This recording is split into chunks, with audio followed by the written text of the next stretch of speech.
So Bruce, you want to go ahead and at least take the roll call so it's on the record All right, Chair. Robert Hannon, here? Richard Berlandy, David Fox, Here. Robert Eisner, Here. Neil Kelsey, Here. Mark Simpson, Here.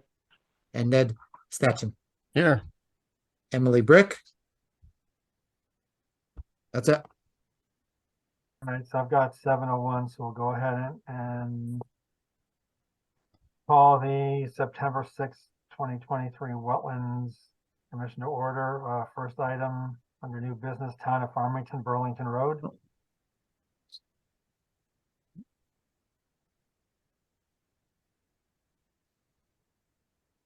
right. Good, Dylan. Introduce yourself. Good evening, everyone. My name is Dylan Riley. I work for the town of Farmington as a civil engineer. Tonight, we are looking at the Burlington Road reconstruction project. It is roughly 4,200 linear feet of roadway between the town line and Route 177. The overall scope of the project is a full-depth reconstruction with various alignment and width changes and extensive drainage work. Most of the drainage work is realigning to the new roadway and replacing pipes that have failed or are beginning to fail. All of the drainage structures are being replaced within the roadway. And at station roughly about 38, we are replacing a culvert crossing. Starting at the town line, just to walk through the project, we are at about a 30-foot width. The project aims to make the roadway more uniform. We will cut that down to 28 feet around station 6, just before the box culvert that services Lake Garda. From there,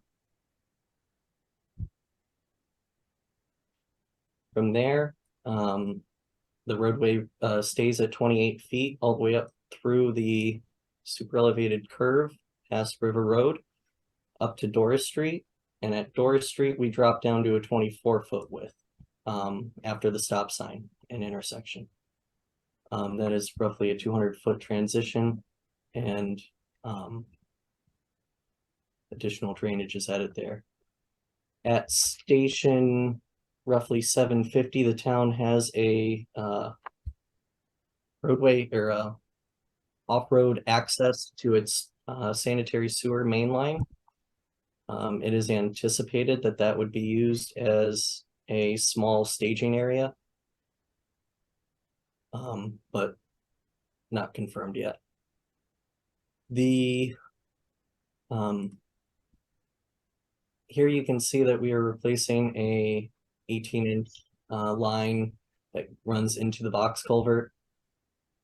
These lines are existing and are simply replacements. The line is being replaced because it's corrugated metal pipe to the left of the culvert.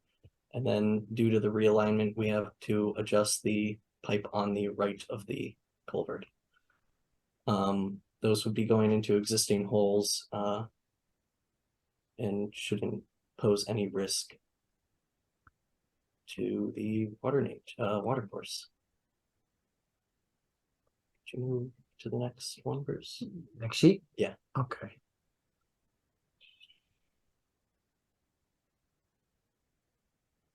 Here we see much of the same, making slight adjustments to the roadway alignment and drainage system as needed to create a more uniform roadway.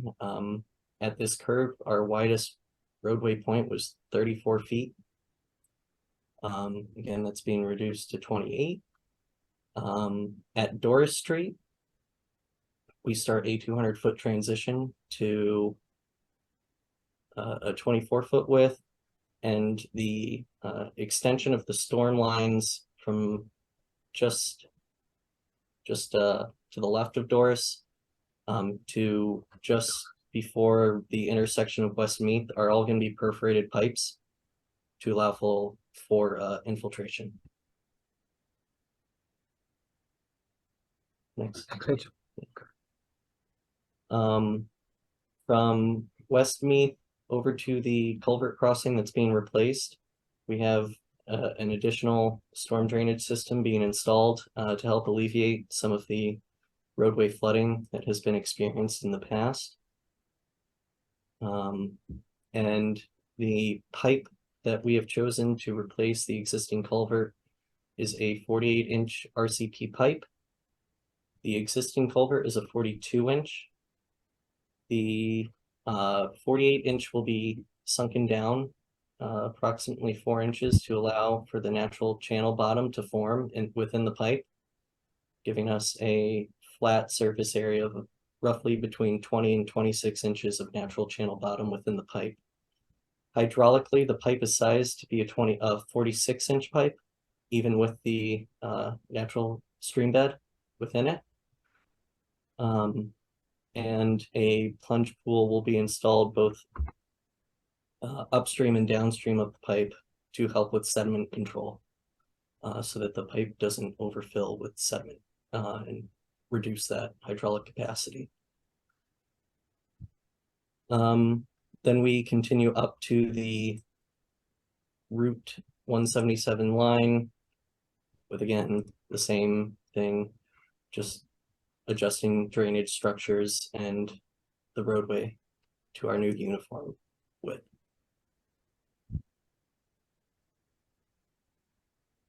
That it? Yep, that's it. Any questions or comments? Dave, I guess I'll start with you. If you've got any questions, comments? Oh, yeah, just one question out of my curiosity. When you install the new culvert, do you put some rocks and sediment in there, or you just allow nature to take its course? We do put some material in, but the Army Corps of Engineers specifically says that to allow the normal stream bed to form. Okay, thank you. So That's all there I will have. be some natural forming. Okay. Thank you. Thanks, Dave. Robert? No questions. Neil? So Dylan, my question pertains really more to the road width and the fact that you're narrowing the road. Yep. Concerned about that because that's a big, heavily traveled bike route in town. And if we're going from 34, 32 to 28, I just wonder what the justification for that is. The roadway was never a uniform width. It varied between 28 feet and it went as high as 34 for a brief amount of time. The roadway needs to be more uniform for safety aspects, and we will still maintain a 3-foot shoulder at the roadway with painted lines up until the Doris intersection, as you can see here. The lane widths will remain at 11 feet. And our shoulders will be 3 and 1 feet once we reduce down to the 24-foot width. The 24-foot width, that area between Doris Street and 177 was always a area of about 22 to 25 feet. So in much of that area, we're actually widening the road. And it's really just the portion between the River Road and the Burlington town line that is the majority of that reduction. I'm sorry, I thought you said earlier that there was a 34 or 32 down to 24 somewhere along the Doris Street area. Not within the Doris Street area. The 34-foot width comes from the curve just before River Road if you're coming west or east, sorry. Okay. And I don't know that it's smart from a bike um, to shorten the width or narrow that road on that corner. So again, Yeah. heavily traveled, and I'd like to, if we're going to change it, I'd like it to be as safe as possible. Yeah, the roadway, if you're coming down the hill, it's one of the driveways that kind of is out further than anything else. And then behind that, or to the left of that driveway, is where you get the 34 feet. So with the driveway there, We can take a look at it. yeah, we can take a look at widening that area. Nothing further from me. Thank you. Thank you. Mark? No questions, thank you. Thanks. Ned? Yeah, I'm gonna go along with, oh, wait a minute. Oh, So I'm there, gonna go, yeah, I'm here. I was gonna go along with Neil that, like, especially if it's, we're using 11-foot lanes instead of 12-foot lanes, I don't know, I would think that we should, I understand in the area where it's, the 34 feet is a little excessive, but I would try and maximize the shoulder as much as we can. I mean, if we want to be bicycle friendly Farmington, we should be trying to maximize the shoulder for bicycles. So, but in regards to the waterways, I don't have any questions. Is that it, Ned? That's it. Okay. Yeah, I mean, the only comment, question I have is similar to what Neil and Ned were talking about, because it's, if I'm understanding this right, if we're talking about 11-foot wide travel lanes, that means for a 600-foot stretch, assuming that the road is centered, you have a 1-foot buffer on either side of the roadway. I don't see where that's really conducive to anything other than car traffic.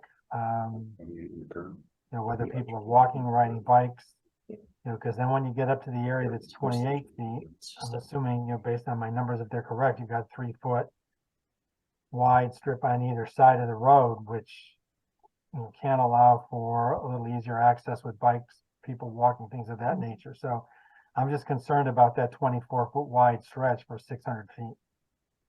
The 24, we're restricted there because of utility we would have to adjust that entire line of utility poles and other utilities, both water and electric. So they're pretty much right up at the roadway right now. We wouldn't be able to widen any further without affecting those utilities. Okay. Because they require a buffer as well between the curb and their poles and other utilities respectively. Okay, so then, if I understand what you're saying, that the rationale for Right. keeping it Yeah. at 24 feet there is the fact that because of the utilities that it currently exist on Burlington Road, you really can't go in and make the adjustment up to 28 feet. Yeah. We also, the majority of that 600 feet is currently at 22 feet. We're pretty much at 22 feet from West Meath on to 177. So that area of the road is being widened. Okay.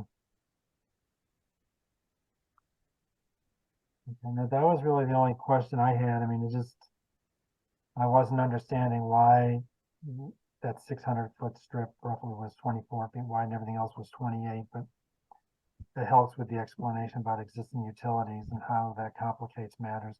Or if it had to be moved, how much more expensive it would be to develop that part of the roadway.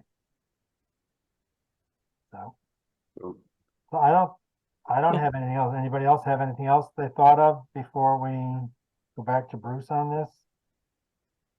Well, let me just ask, does the town have to carry all the costs for the relocation of the utilities? Or does the utilities share that cost? So that you, Russ Arnold, I'm the town engineer and director of public works. Hi, Russ. How's everybody? Pretty good. So, Good, good. good. What we did was, without getting into utility relocation, the utilities would have to pay for all that. For that relocation. The problem is you would have to carry it from basically River Road up around the curve and almost carrying it through Westmeath Lane. So the size of the length of the utility relocation gets cumbersome with the project, Mhm. just from a timing standpoint. So we've maximized what we could. We've gone from, it's like 21 and change to 22 feet. We got it out to 24 feet through that Doris to Westmeath section, and got that a standard uniform. Currently, when you come down from 177, it comes down to about 20 feet at the culvert. It gets real narrow. Mhm. So Yeah. we're trying to make it a uniform as wide as we can without getting the utilities involved, just from a timing standpoint. For an example, we're doing the roundabout now over on South Road and 2 Mile. It took us over 3 years to get Eversource and AT&T AT&T to get their utility removed or relocated. So, and that was for one corner. They had to Yeah. relocate 3 poles, 3 poles. 3 poles and everything. It took over literally like 3 years and 3 months to get them out there to get that work done. So what we did was, for that duration, we figured if we can get 24 feet and maximize that for that improvement for that through that section, that's better than waiting with what we got going on. So Yeah, that was I the can see vetting that. we did on our end.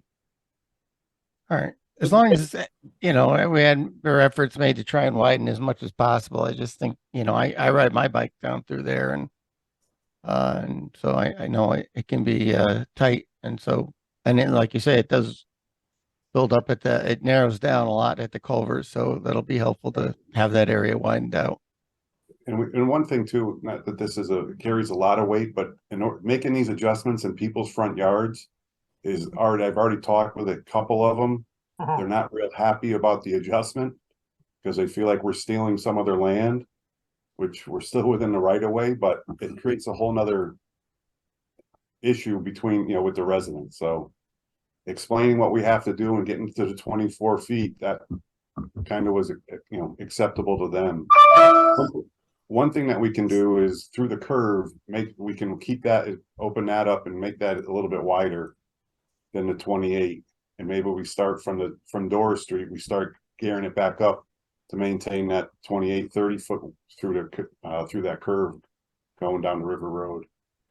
The other thing that I want to point out is River Road. Bruce, can you go to that plan sheet? Please. Where you want, zoom in. The river right there. Yeah. So on River Road, what we're trying to do there is we're trying to tee it up some more to make it more of a 90-degree turn. Because right now it's kind of a slow down and it's a roll through stop. So we're kicking the alignment over a little bit on River Road to make it more of a 90, to force people to come to more of a complete stop instead of rolling through it. So I think that's a big improvement for the whole corridor as a whole as well. A lot of the drainage that we're replacing is the old corrugated metal pipe, and the inverts are starting to rust out. So we're getting that all replaced.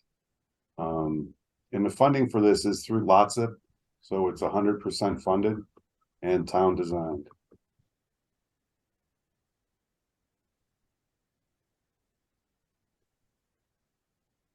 Thanks, Russ. Anybody else have any questions? No, so we have 2 things to do, Bruce, right? One is accept the application, the other one is determine significance. Yep. So can I get a motion to accept the application from the town for the Burlington Road reconstruction project? So moved. Mark. Second, Ned.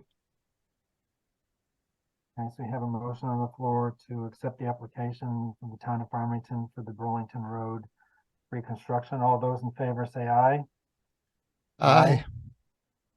Aye. Opposed? Abstaining?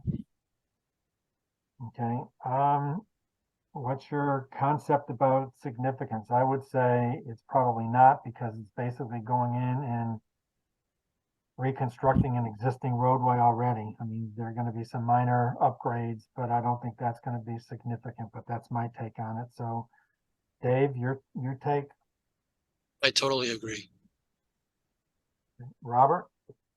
Agree. Okay, thank you, Neil. Agree. Thank you, Mark. Agree. Thank you, Ned. Agree. Okay, so can I get a motion to determine that this is not a significant activity and therefore would not be subject to a public hearing?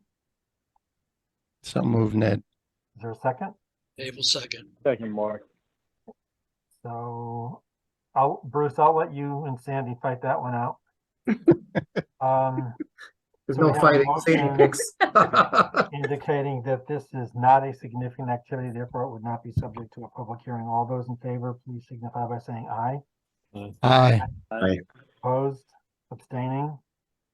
Okay, one down, one to go. Thank you.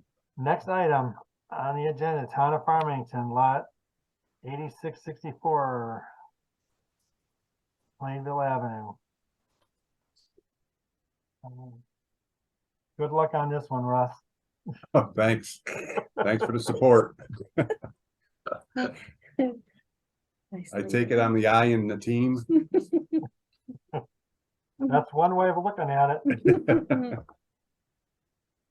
All right, are we ready? Yep, I am.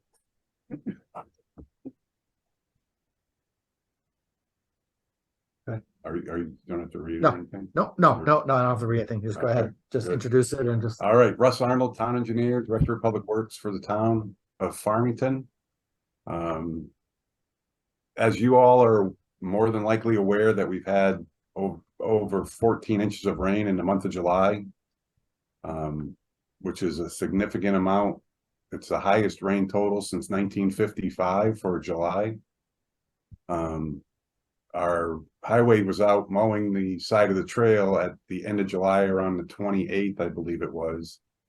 And our guy was using his sidearm mower, and as he was coming across, as where Bruce is showing with the cursor, you'll see where the brook gets real close to the toe of the slope.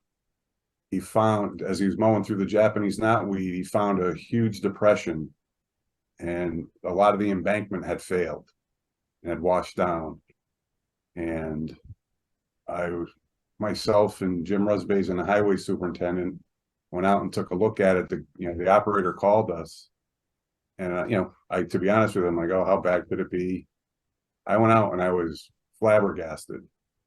The drop off, there was probably about 18 to 20 yards of material that had failed, that had been sloughed off on the slope.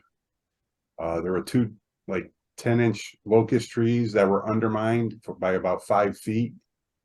So those were in peril of going over. It was basically an emergency situation. And with the amount of use that our trail gets, that I'm sure you all are aware, it wasn't a good situation. We have a gas line. There's a 2-inch gas line. There's a 21-inch to a 12-inch sewer main in the trail as well. The gas line is right at the edge of the pavement, and it's about 3 feet deep, and it was probably about 2 feet from exposure. So my first thought was, we got to save the trail, save the gas main, and get this thing backfilled somehow. We looked at it for 3-4 hours. I made several calls to different suppliers, a couple of contractors to run some ideas off of them. Bridgehampton is the subdivision going on off of River Road. Went up, talked to a couple contractors and developers up there. They had a lot of natural stone that they were excavating out of their foundations, and talk and look and how we're gonna do this. What can we do with little disturbance is possible. We decided we got our mini, we share a mini excavator with Avon. We had that along with our excavator, and you can see the slough off right there. That hole.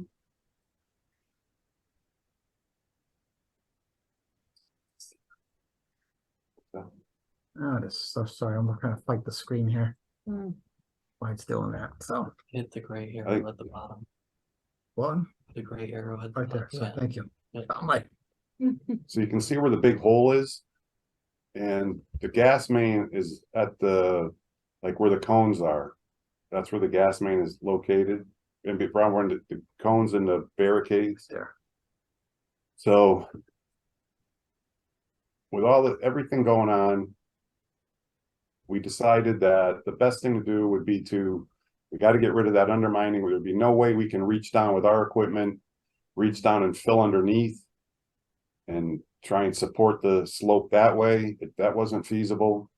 So we got the mini, we made a ramp down. We went down, first of all, we relocated the brook so that it wasn't coming right up against the toe of the slope that you can't see underneath all the Japanese knotweed. And it's all gravel in there.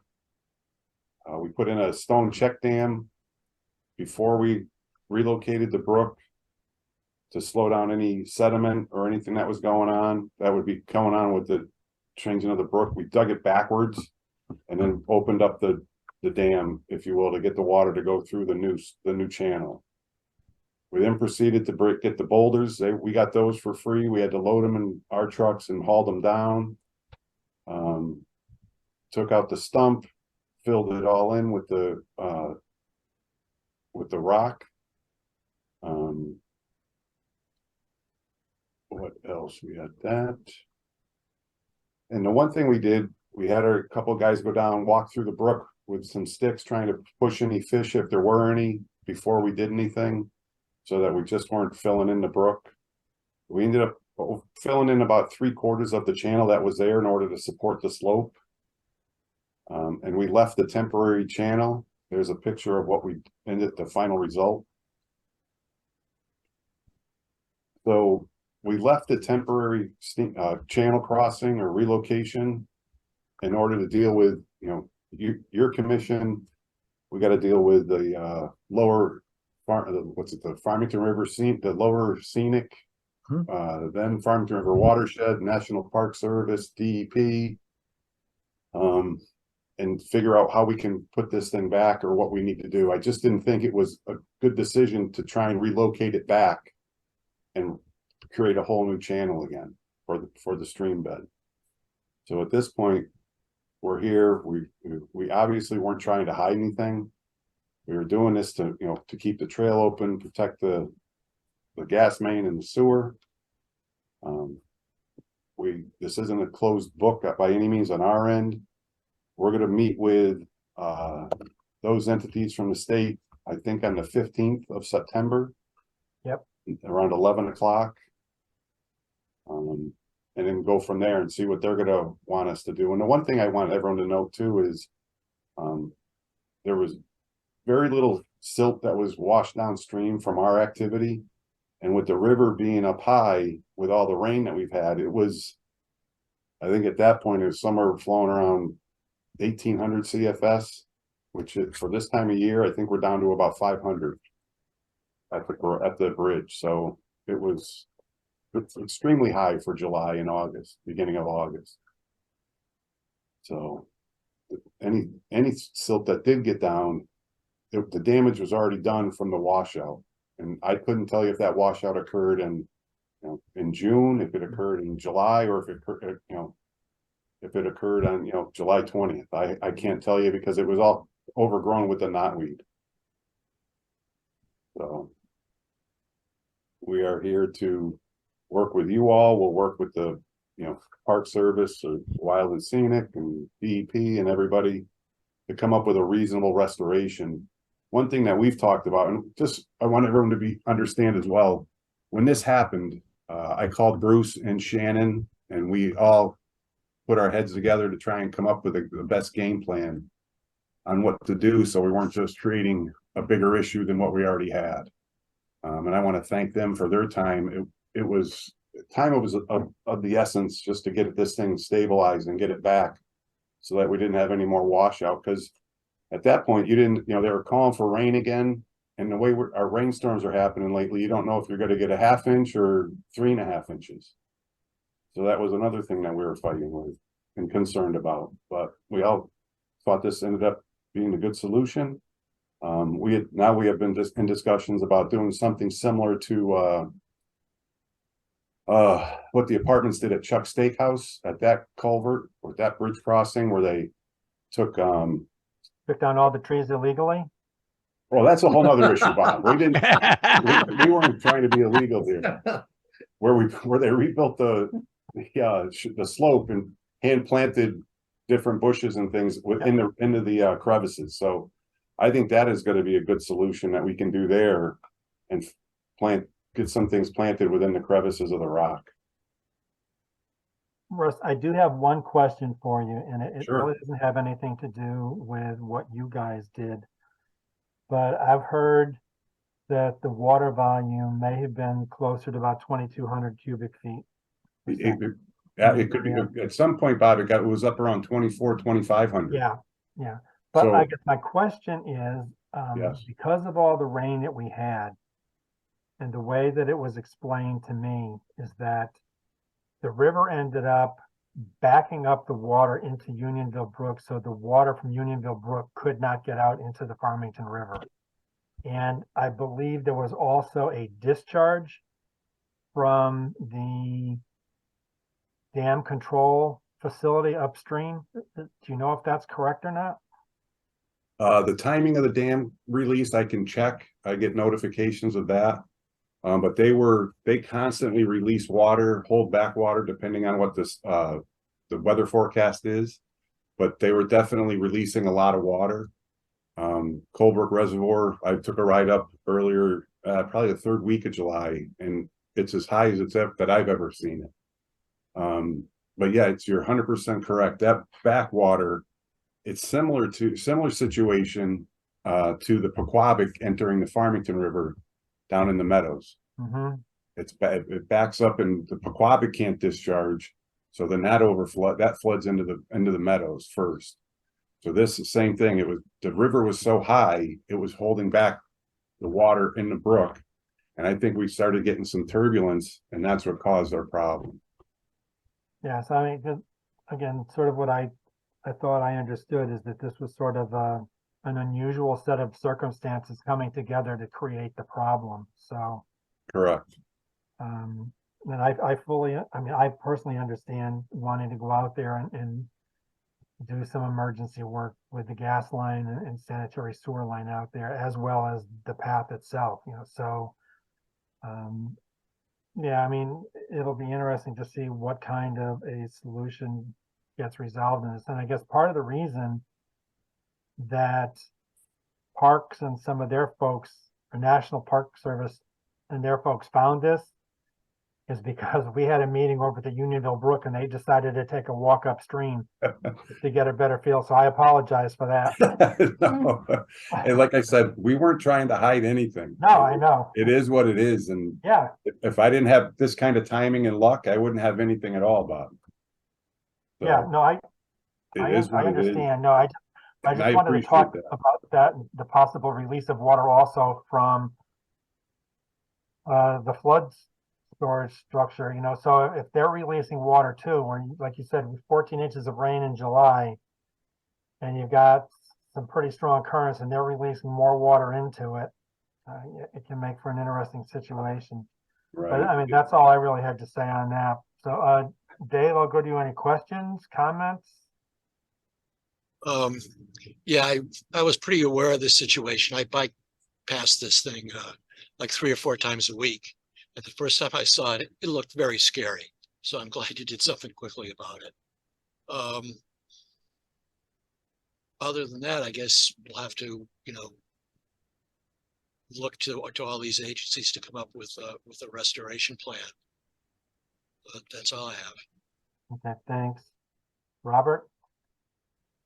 Yeah, I agree. It's a pretty unique set of circumstances, unfortunate circumstances that led to this, and it did require some emergency work in the interest of public safety. But Russ, I would say, don't view this as a precedent. I think that, the decision to go in and relocate the brook was in the public interest. I think you made the right decision by not trying to return the brook to its original flow. And now you'll circle back with the other regulatory agencies to see what they think. But unless, hopefully, we don't see this amount of rain in the future. But I just, don't use this as a precedent to say we can go in and relocate brooks without getting the approvals first. Listen, that is the farthest from where I want to be. Trust me. It was And it was on the Yeah. top forefront of my, my thought process was like, oh my goodness, what do we got to do? And then, your session just ended. I'm like, oh, this is going to look really great. That I timed it just right. I had no IWC to come to, so I get, free Willy. That wasn't the thought process at all, but I appreciate it. Thank you. No, but And- that's and what you town did- staff is for. right, and you did check with Bruce and Shannon, so I'm sure everyone in town hall was making the right decisions in the public interest. Thanks. Yeah, no, and one thing too, as David said, he bites this a couple times a week. It's funny, we put the, barricades up, trail closed, and I don't Yeah. know what else to do, where people come by and they go, hey, we saw the trails closed. What's going on? I'm like, the trail's closed. They're like, well, we walk here. We're walking. I'm like, I know you're walking, but you're not supposed to be because it's closed. It's like, so we had to have a couple guys at each end, and I don't know. It was just, it was literally quote unquote the perfect storm. So Good luck with the rest of the work. thank End of you. my comments. Thanks, Robert. Neil? This is Dave. I just want to say, I'm sorry I messed you up and trespassed on your not. No, your no, I was I not was calling you conducting out. I was conducting an inspection for the Wetlands I Commission. There you go, appreciate that. Dave. Thank you. Good one. Yeah, nothing further from me. Thanks. Okay. Mark? I have nothing to confess and I have no questions either. All right, thank you. Ned? Yeah, I would just agree with you, Rob, that the Farmington River, it takes a pretty sharp bend there at the handicap fishing station and where the Unionville Brook comes in there. And I've seen it during high flows where the river flow actually looks like it's flowing up Unionville Brook, and it can, I'm sure, cause a lot of problems as it did here. So I certainly understand these were emergency circumstances and the gas main and the stability, of the trails that you did what had to be done. And the only other thing that comes to mind is the old stone arch that carries the trail, that Unionville Brook goes under. I'm just wondering if anybody took a look at that, if the flow is going so heavy there. I went down and looked at it, and all you see the watermark had come up, but it didn't appear to me as anything was out of place with it. Okay. I think everything there, the velocity really slows down. As you said, the tailwater, that's where the merge is, and it starts backing up there. The water's coming down pretty quick through the Unionville Brook, but as it gets to that curve, it just pretty much slows down when it hammers into the tailwater. So Okay, that's all. Thank you. All right, thanks. And yeah, Russ, just sort of based on your comments about, possibly having to go back in and do some kind of planting and stuff there. That's kind of the feedback that we're getting from the National Park Service for the Unionville Pier situation as well. Okay. Because there we're talking about pulling some of that embankment back and reutilizing some of that material to elevate the top part of the pier and the walkway down to where the pier hopefully will be reestablished. But they're looking more for like a natural buffer.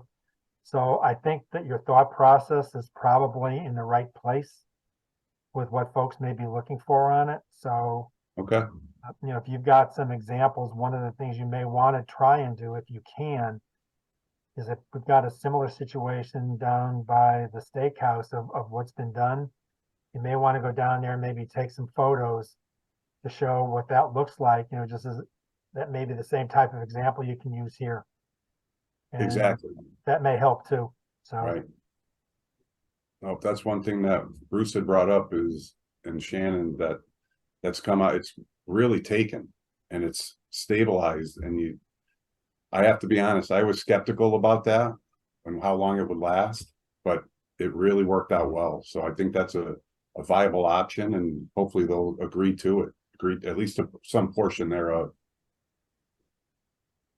I mean, the only thing that you didn't do on this is where they cut down those trees illegally, where they put the condos in.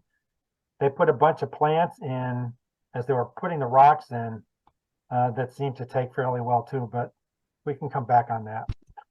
There's still time. So, okay, no, all right, so this, we need to, unless anybody has any other questions or comments, we need to accept the application, correct? Yes, sir. Okay, can I get a motion to accept the application from the town of Farmington for the emergency embankment repair stabilization? So moved, Ned. Is there a second? Second, Robert. Okay, so we have a motion to accept the application to town of Farmington for the emergency bank repair stabilization work that was done or by Unionville Broken Rails to Trail. So all those in favor, please signify by saying aye. Aye. Aye. Opposed, abstaining, so that's accepted. Again, I'll go back, I'll start this one. I don't think it's a significant activity. I think it was an emergency repair that something had to be done. And I think now basically what will happen is this may be modified somewhat, so it tends to soften the visual impact. And again, that is all related to the recent developments where the Lower Farmington River was approved for its beautiful scenery. So because of that, this may not have been as much of an issue prior to that designation in the Lower Farmington River. So I don't think it's a significant activity, but I think it's going to take a while to probably hammer out some of the details. So I would say it is not a significant activity, but it was an emergency. Dave, would how about you? I can agree with that. Robert, Agree. Neil, Agree. Mark, I agree. Ned? I agree. Okay, so can I get a motion that this is not a significant activity, therefore not subject to a public hearing? So So moved. moved by Dave. Second by Ned. Okay. Have a motion to determine that this is not a significant activity, therefore not subject to a public hearing. Those all in favor, please signify by saying aye. Aye. Aye. Opposed, abstaining. Good luck on it, Russ. I mean, I think people will work with you, so I don't think it's going to be that big of a headache, but it is going to take a little more work, I think, to try to get it resolved. I agree, thank you. And what I'll do is, I'll give, keep Bruce apprised of what's going on. Shannon's gonna meet with us out there on the 15th. And then we'll report back to this commission to let everyone know where it stands and where everything's going. And no, that's appreciated. Yeah, we just need to be kept in the loop so we have some idea of what's going on. Right. Be glad to do it. Okay, much appreciated. Thank you. Thank you. Well, thank you, sir. Good. I think that's it. Yep. You're All good. right. Guys are good. Thank you. Awesome. Have a good evening. Good evening, Next Russ. item. Good night, everyone. Good night. Good night. 2313 Farmington West Estates. Yes, before we get started, Jim, Sakinchick, I know that Mike called in, but he said he was gonna have to call in on another phone. I've got a couple of phone numbers. I want to make sure it's his. Do you know the last 4 digits of his phone number? Hold on, please. I want to make sure I'm calling in the right person. Working on it.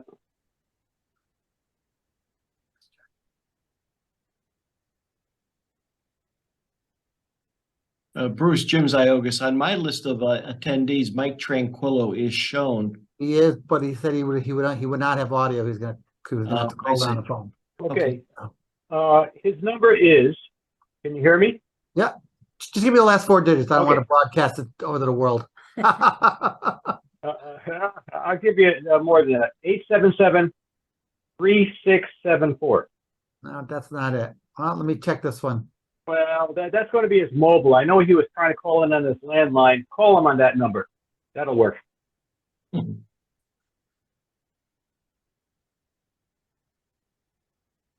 Mike, are you there?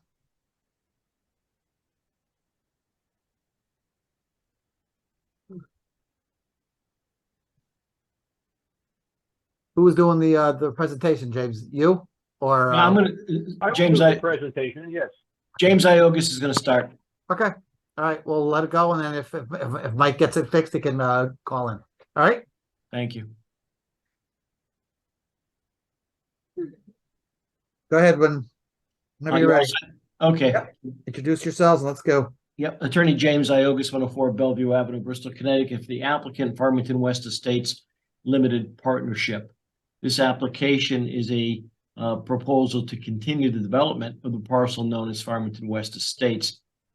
This application, when in its origin back in the planning and zoning stage, was an approval process that was granted through the Superior Court after litigation had ensued. I know that Bruce had reached out to the town attorney regarding that decision on the Inlands and Wetlands Commission, and I think Bruce had received a response that your commission is free to judge this application on its face under the current standards. The lot layout and the lots themselves are subject to the approval, and those are pretty well fixed. The remaining portion of this project that is unbuilt consists of approximately 12.8 acres. And the design in front of you is with the infrastructure and roadway systems to accommodate 58 standalone units.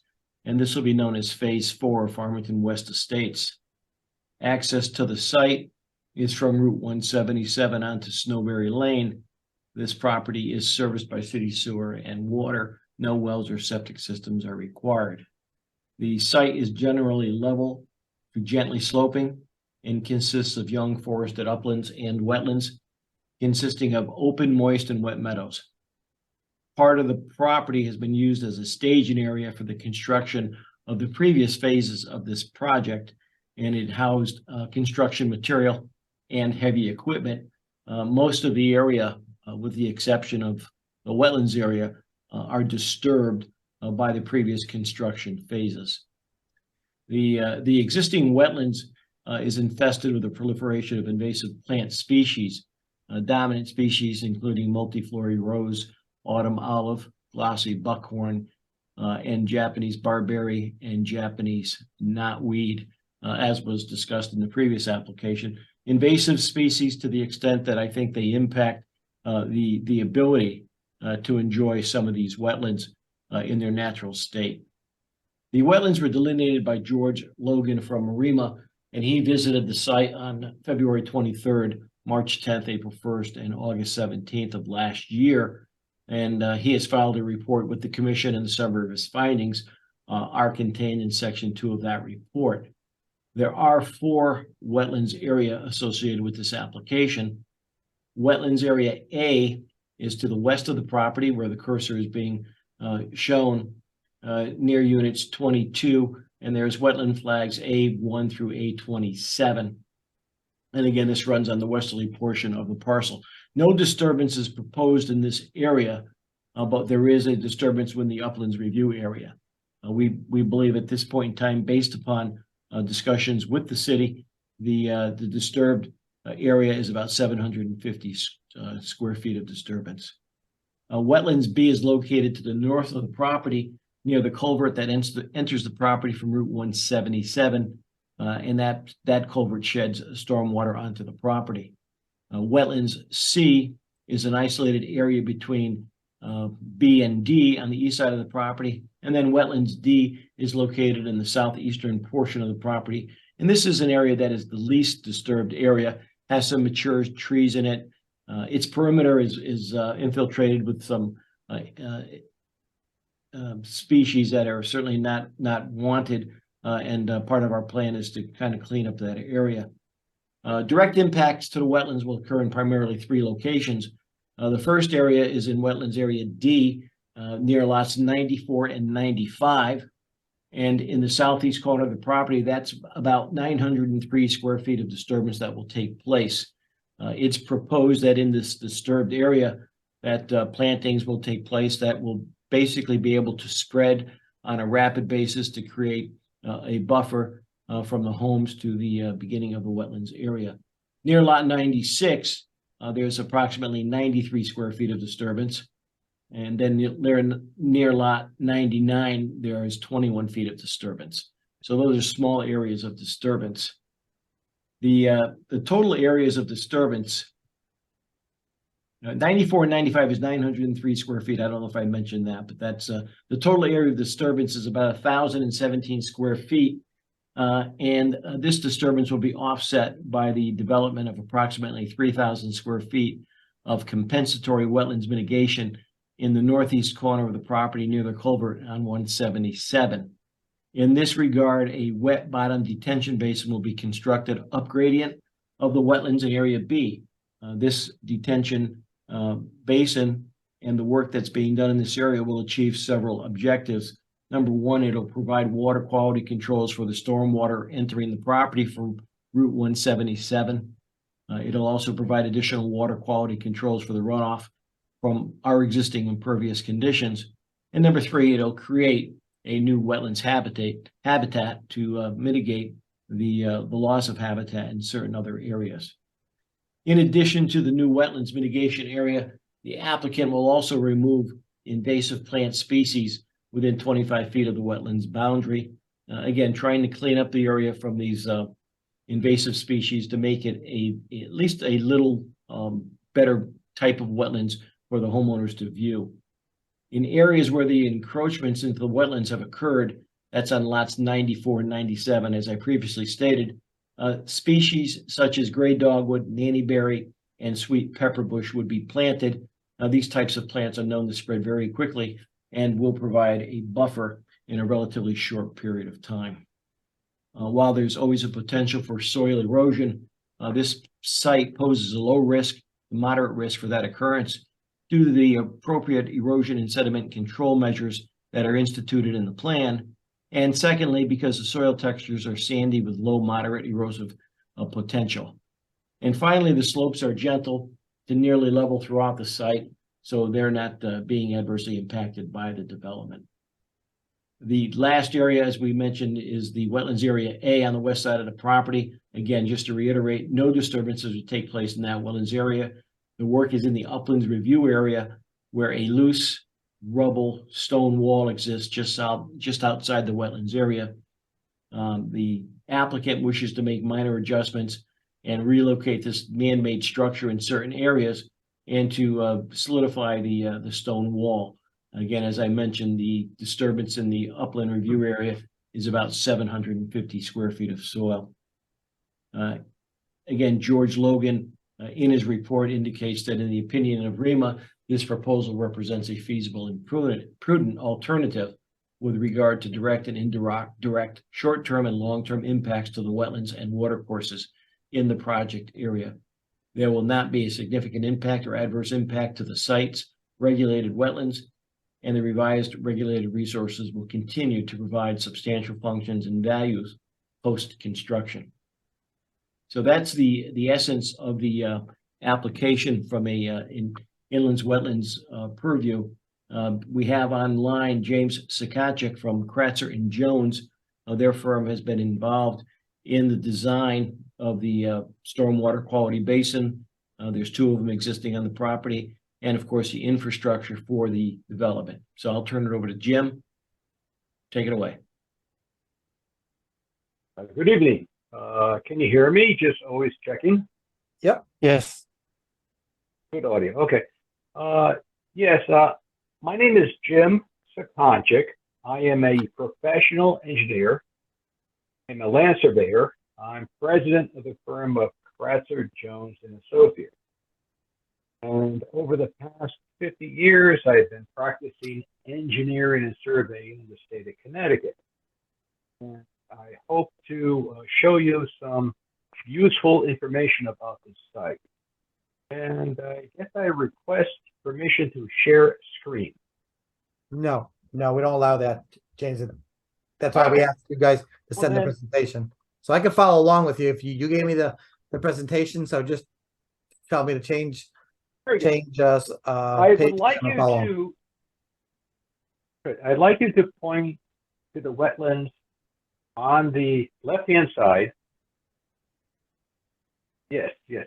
Now, we are trying to avoid any impact or disturbance to that wetlands because that functions as essentially a surface watercourse draining about 45 acres and crosses the road to the south, and we are going to just let that be. In fact, we are even taking 1.3 acres of land that would drain towards that and bringing it into our site, because by bringing it into our site, we're able to take that land and other land to an open space area in the center that has a storm water detention area. We can do a lot of what I think are good things there. We can take drainage from this development and store it and allow it to leave at a slower rate in order to reduce the discharge. And we reduce the discharge for the 2, 10, 25-year storms to less than what exists today as an undeveloped state. There is a slight increase for the 100-year storm, but for a smaller watershed of this 12 acres, we find that the most bang for the buck is for the storms less than 25 years. And that is also consistent with the Department of Transportation standards, where for a small watershed, they are more concerned with the more frequent storms than they are with the 100-year storm, because in the big storms, a lot of extenuating circumstances occur, like drainage structures being clogged due to leaves, debris, as typically a hurricane, so that the normal storm drainage systems don't function anyways in the 50 or 100-year storm. But we're very important to control the 5, 10, and 25-year storms for a small development like this. Now, in addition to this, I'd like you to point to the far right-hand end of the site, where we are taking drainage coming off of Route 177. And we think we're doing something clever there. That's a relatively small area. I believe that's a 15 or 18-inch pipe crossing 177, but it has no detention associated with it. So we have some area there, and we think we can get 2 bangs for the buck there by eventually creating a detention area that would also retain storm drainage during a peak storm, and also create a wet bottom that would kind of create a wetlands type habitat. I'm sure if we were able to build this 25 years from now, you guys would be looking at that as a wetlands and putting your 150-foot buffer around it. And by doing that, we are mitigating increases in runoff that occurred from off-site development, and taking advantage of that as a means of increasing the effective wetlands in that wetlands area, which I believe is designated as wetlands B. Please look at lot 103. There where Derby's Run is the current access to the development, which is used currently for construction materials and other type of related use. It was a farmer's access, now it's a construction area access. And lot 104 and 103, we're thinking that it makes common sense to allow a little bit of fill in that area in order to have an effective backyard. Now notice where the inlet is for the pipe crossing the road right where the house is right now. You know, it's not like we're totally filling that, but we're acknowledging that there would be some kind of activity disturbance there. In a similar manner, if we go across to the south to where that pipe discharges to, I believe it's called Wetlands Area C, again, we have some kind of disturbance as part of the construction of that flared end over there. So those are the main areas where we're disturbing wetlands. As part of my sales pitch, I am hoping that you will acknowledge and that part of the work we're doing here is to try to create some kind of detention within this subdivision, which was not part of the original design of the property. So we're basically creating detention independent of anything else that might have been developed as part of this larger development over the years. And within our little 12-acre site, we are doing what we think was proper to prevent any increase in runoff for the 25-year storm, which, as I read your regulations, is the recommended standard doing that. And although there is some increase in runoff for the 100-year storm based on existing conditions, there is certainly a decrease in runoff that would have existed should we have never introduced these detention areas within development. So that is what I feel is a prudent way to take an alternative for this development, and that alternative is to modify it in order to create detention areas within its development. I'm ready for questions. Is there anybody else that was going to do a presentation on the project, or was that about it? So No, I'm here. no, I'm here to hopefully, if anybody else was specifically talking about something, I'd like them to go. So then we go to commission members, we can deal with any of the questions or the dialogue that came up. That's all. Yeah, no, I think we're good at this point, Bruce, and we can go to the commission for questions. Okay. Okay. Dave, I'll start with you. Okay. I was wondering, I know you've added detention that wasn't originally proposed, but when this was, does most that wetland A that drains to the rest of the site and the big detention area in the southwest corners, is how much of this site is going to be going in that direction? My question is on the fact that when the big detention area was designed 25 years ago or whatever, I'm guessing they had different rainfall numbers at that point than would be used today with more recent data and the increase in storms. And my concern is that large detention basin in the southwest, if it accepts from this site as well, is that going to be sufficient? Pointing to Wetlands Area A, which would be on the left-hand side of the site, we are absolutely avoiding any interference, impact, or even touching that. I mean, that is totally independent. In terms of our site, which drains to Snowberry Lane eventually, which also drains, as you note, further to the left through that existing detention area.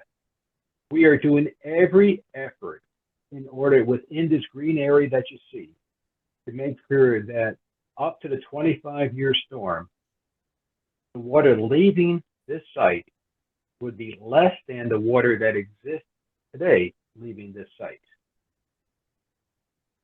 And consequently, we see there would be, in our opinion, no impact on the larger wetlands where Snowberry Lane drainage drains to the left beyond the area of this map. Okay. Are you going to be doing any infiltration of like roof runoff, or how is that being handled? Okay. We have these green areas, which certainly their effort, would be, grass and has some infiltration. We have these 2 detention areas with wet bottoms that would encourage infiltration. In fact, where the mouse is, the reports have verified that that's kind of a sandier soil, which would lend itself to infiltration. So that, and of course, we're retaining and maintaining the large blue areas to the right, which would would have some kind of infiltration, which we are certainly not diminishing. In fact, with our second detention pond to the right, we're creating more infiltration, so that in that effect we have some infiltration. But to your point, because of all the houses and all the roads, there will be an increase in runoff, which is why we thought it was prudent to incorporate in our design detention areas in order to allow any increased runoff to be mitigated by those detention areas. So there's no thought of putting the roof runoff leaders into some sort of on each lot system to do retention or infiltration. It is not currently on the plans, but I understand what you're talking about, and we have done that in other subdivisions by having our roof leaders go to some galleys underground to encourage infiltration. I understand what you're asking for, but at this point, it's not shown on the plans. And another thing about the stormwater, the runoff from the roads, some of it's being directed to that detention basin. Are any of the last catch basin going to have some sort of a swirl technology separator, or is it just going directly into the detention basin? I would like to discuss my personal experiences with the so-called swirl technology. They're great marketers. If I was in New Haven, if I was doing a underground infiltration area, then I would advocate the installation of a vortechnics or other type of swirl operation. But we have an advantage here that we're draining to a surface structure. And that surface structure has vastly more square footage to allow sedimentation to leak out. And it has another advantage should, on the unlikely event that somebody have oil or gasoline or something else draining into it, it has the advantage of it would be on the surface, would smell, it would be dirty, and somebody would notice it. And consequently, it opens the opportunity to do mitigation, clean it up. My experience with these underground units are that they give you I believe, a false sense of security, because you can't see it, you can't smell it, you don't know enough to do something about it. So I do not advocate them when you have the option for above ground large detention areas. And again, just think of your scale. Those things are smaller than the size of half a car. My detention area there is the size of a couple of houses. So that is a better alternative in my opinion. Are you gonna have easy access to dredge out that detention area, since it's probably going to become impacted by sedimentation? The current design of this detention area as scaled has a 1 foot vertical to 6 foot horizontal slope. We did that for a couple of reasons.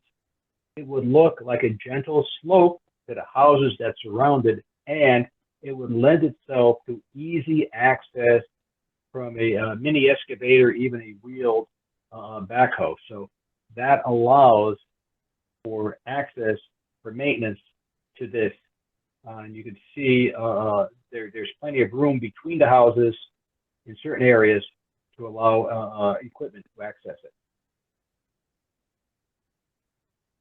Okay, one last thing. Have you consulted Deep's Natural Diversity Database about this project?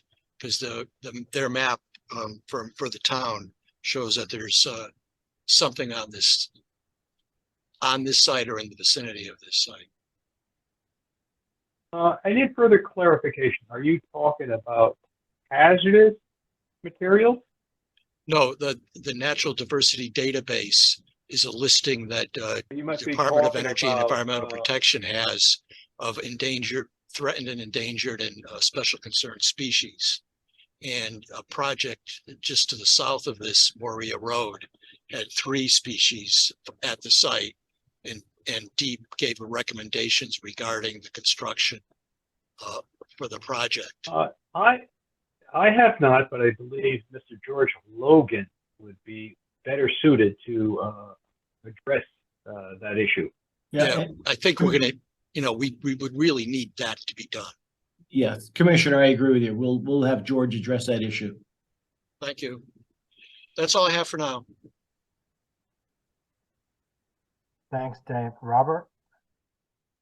I guess I'm gonna need some clarification from Bruce, and Attorney Ziogas can offer his perspective as well. Bruce, your input from the town attorney says that we have full jurisdiction of the current regulations to apply. Does that include any lot line revisions? So for instance, if we wanted to pursue zero disturbance of actual wetlands, do we have that flexibility?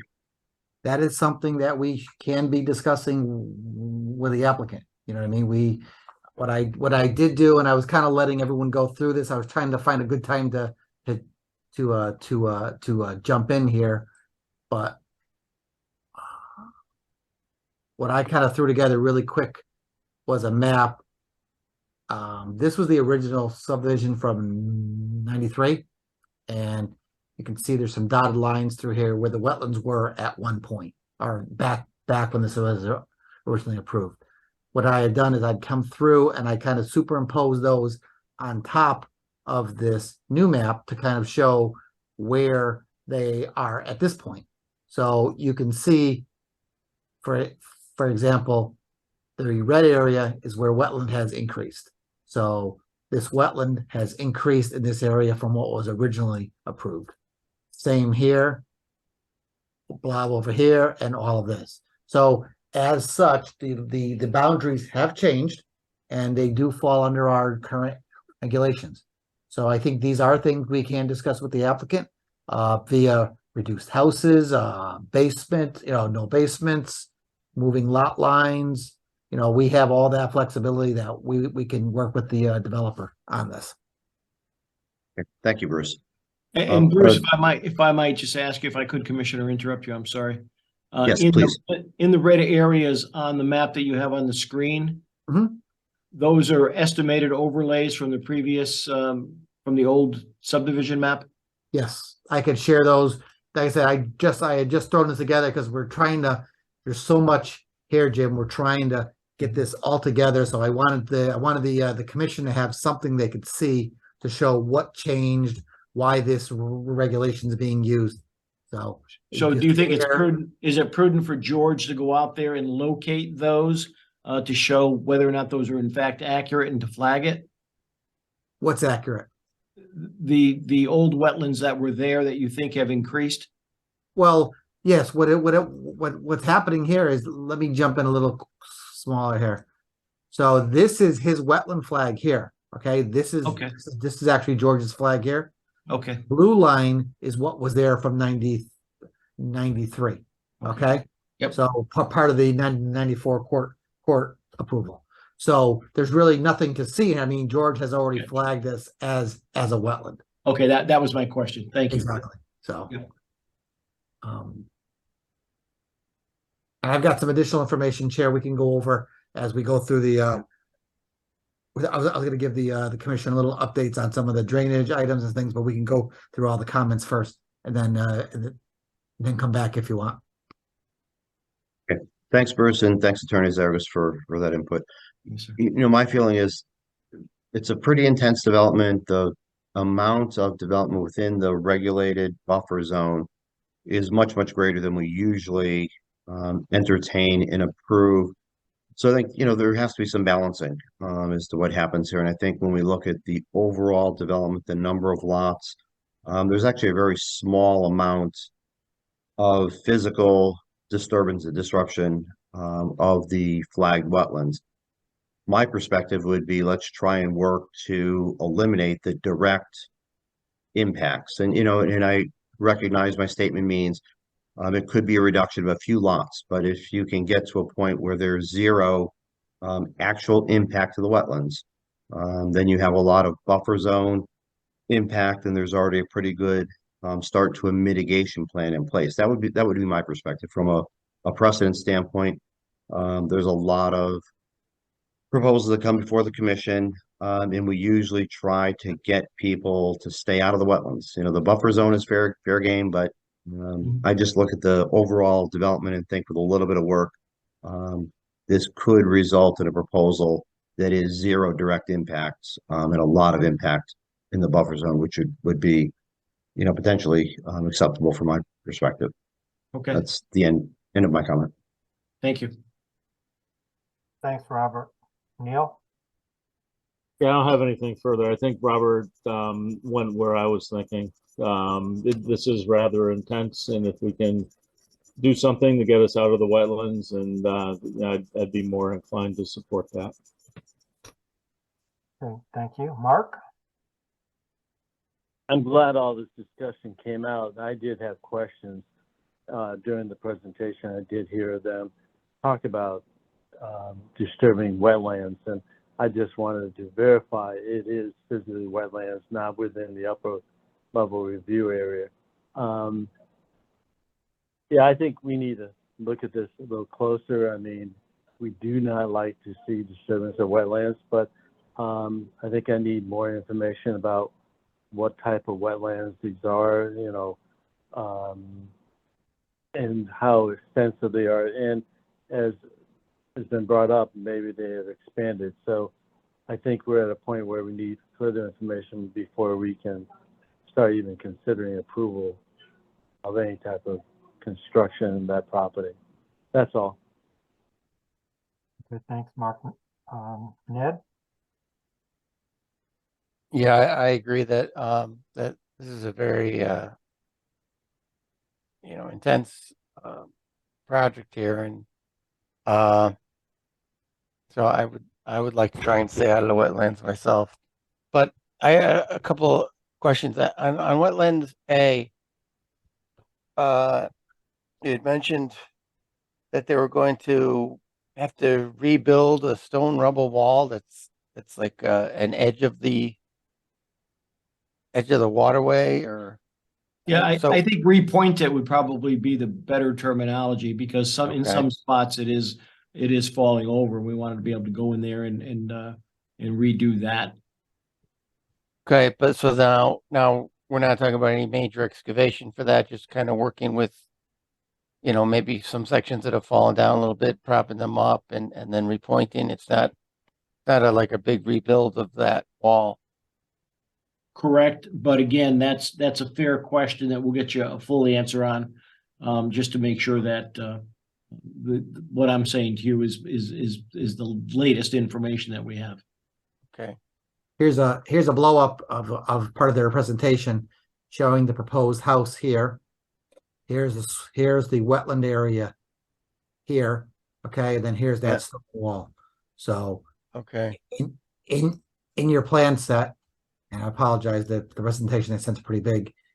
You'll see where they show they have some cross sections of the house with regards to the stone wall, Okay. existing stone to develop a decorative stone wall. So they're looking to actually reconstruct that wall because, like I said, you can see here the whole backyard is that stone area. Yeah. They sloped area, so they want to take this, and this is at station C, right? So if I go to section C, that's exactly what I was at right there. So here's your house, here's your backyard, and moving those stones and making a more of a confined wall as part of the proposal. And then if you can just go back to that section, Here? Bruce. Yeah. So I'm saying, so some of these property lines are going right into the swale. I mean, that's something that concerns me there, because then, you know, we have no way of protecting that area. Or so. Keep in mind, and as I said earlier, I mean, this was as Attorney Zioga stated, this was 93 was brought in as an application. It was denied. The courts approved it in 94. So we do have some parameters that we have to keep. I mean, it's not like a blank slate and we're starting with a blank slate. So I think there is some reason and some negotiations, then the discussions between us or between the commission staff and the applicant that need to be made, you know? So. Okay.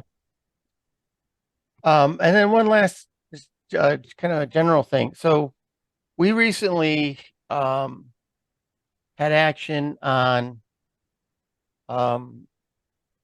maintenance on a retention pond here, didn't we? For Snowberry, I think it was near Holly Lane or something. Oh, yep. So that's totally separate from this. Let me bring this out if you don't mind, Chair. I'll bring that up now. What happens is most of the site, if you recall, here's the Snowberry Couple development. It's split up into two different flows. Most of the site flows through this confined storm drainage system all the way to a water quality basin down in the rear southwest corner. I think if I'm not mistaken, it's fairly old, back in the 90s, early 90s. So we at that point, I think it was designed for a 50-year storm. Okay, so that's how this section of the whole town or development is broken up to flow here. This section flows along Snowberry Lane and flows into here as well. Now there is some flow that comes from the northeast, which is the town forest, and from Plainville Avenue, comes across, goes underneath, flows through these homes here through a swale, underneath Snowberry Lane, through a whole nother swale, which we're talking about right here, which is the point of discussion, under Snowberry Lane again, and then out into the wetlands, and it bypasses this stormwater basin. Okay. Eventually, they both end up at the culvert at Maria Road that we had discussed last year, or earlier this year. I'm losing a track of time. So that's where the James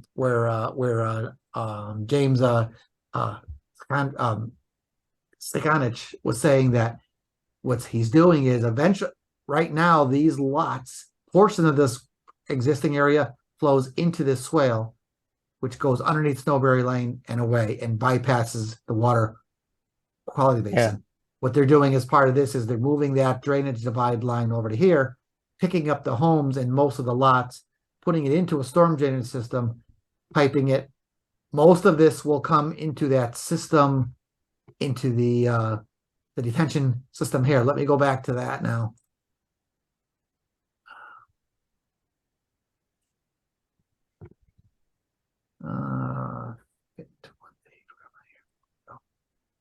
So most of that drainage flows into this area here, flows in here. So this whole area Okay. comes into here. This area comes around, flows into here, and then it exits out to Snowberry Lane, down Snowberry Lane, down to the water quality basin. The other section, this easterly section, flows along the main road out to Snowberry Lane, and then flows all the way down to the water quality basin as well.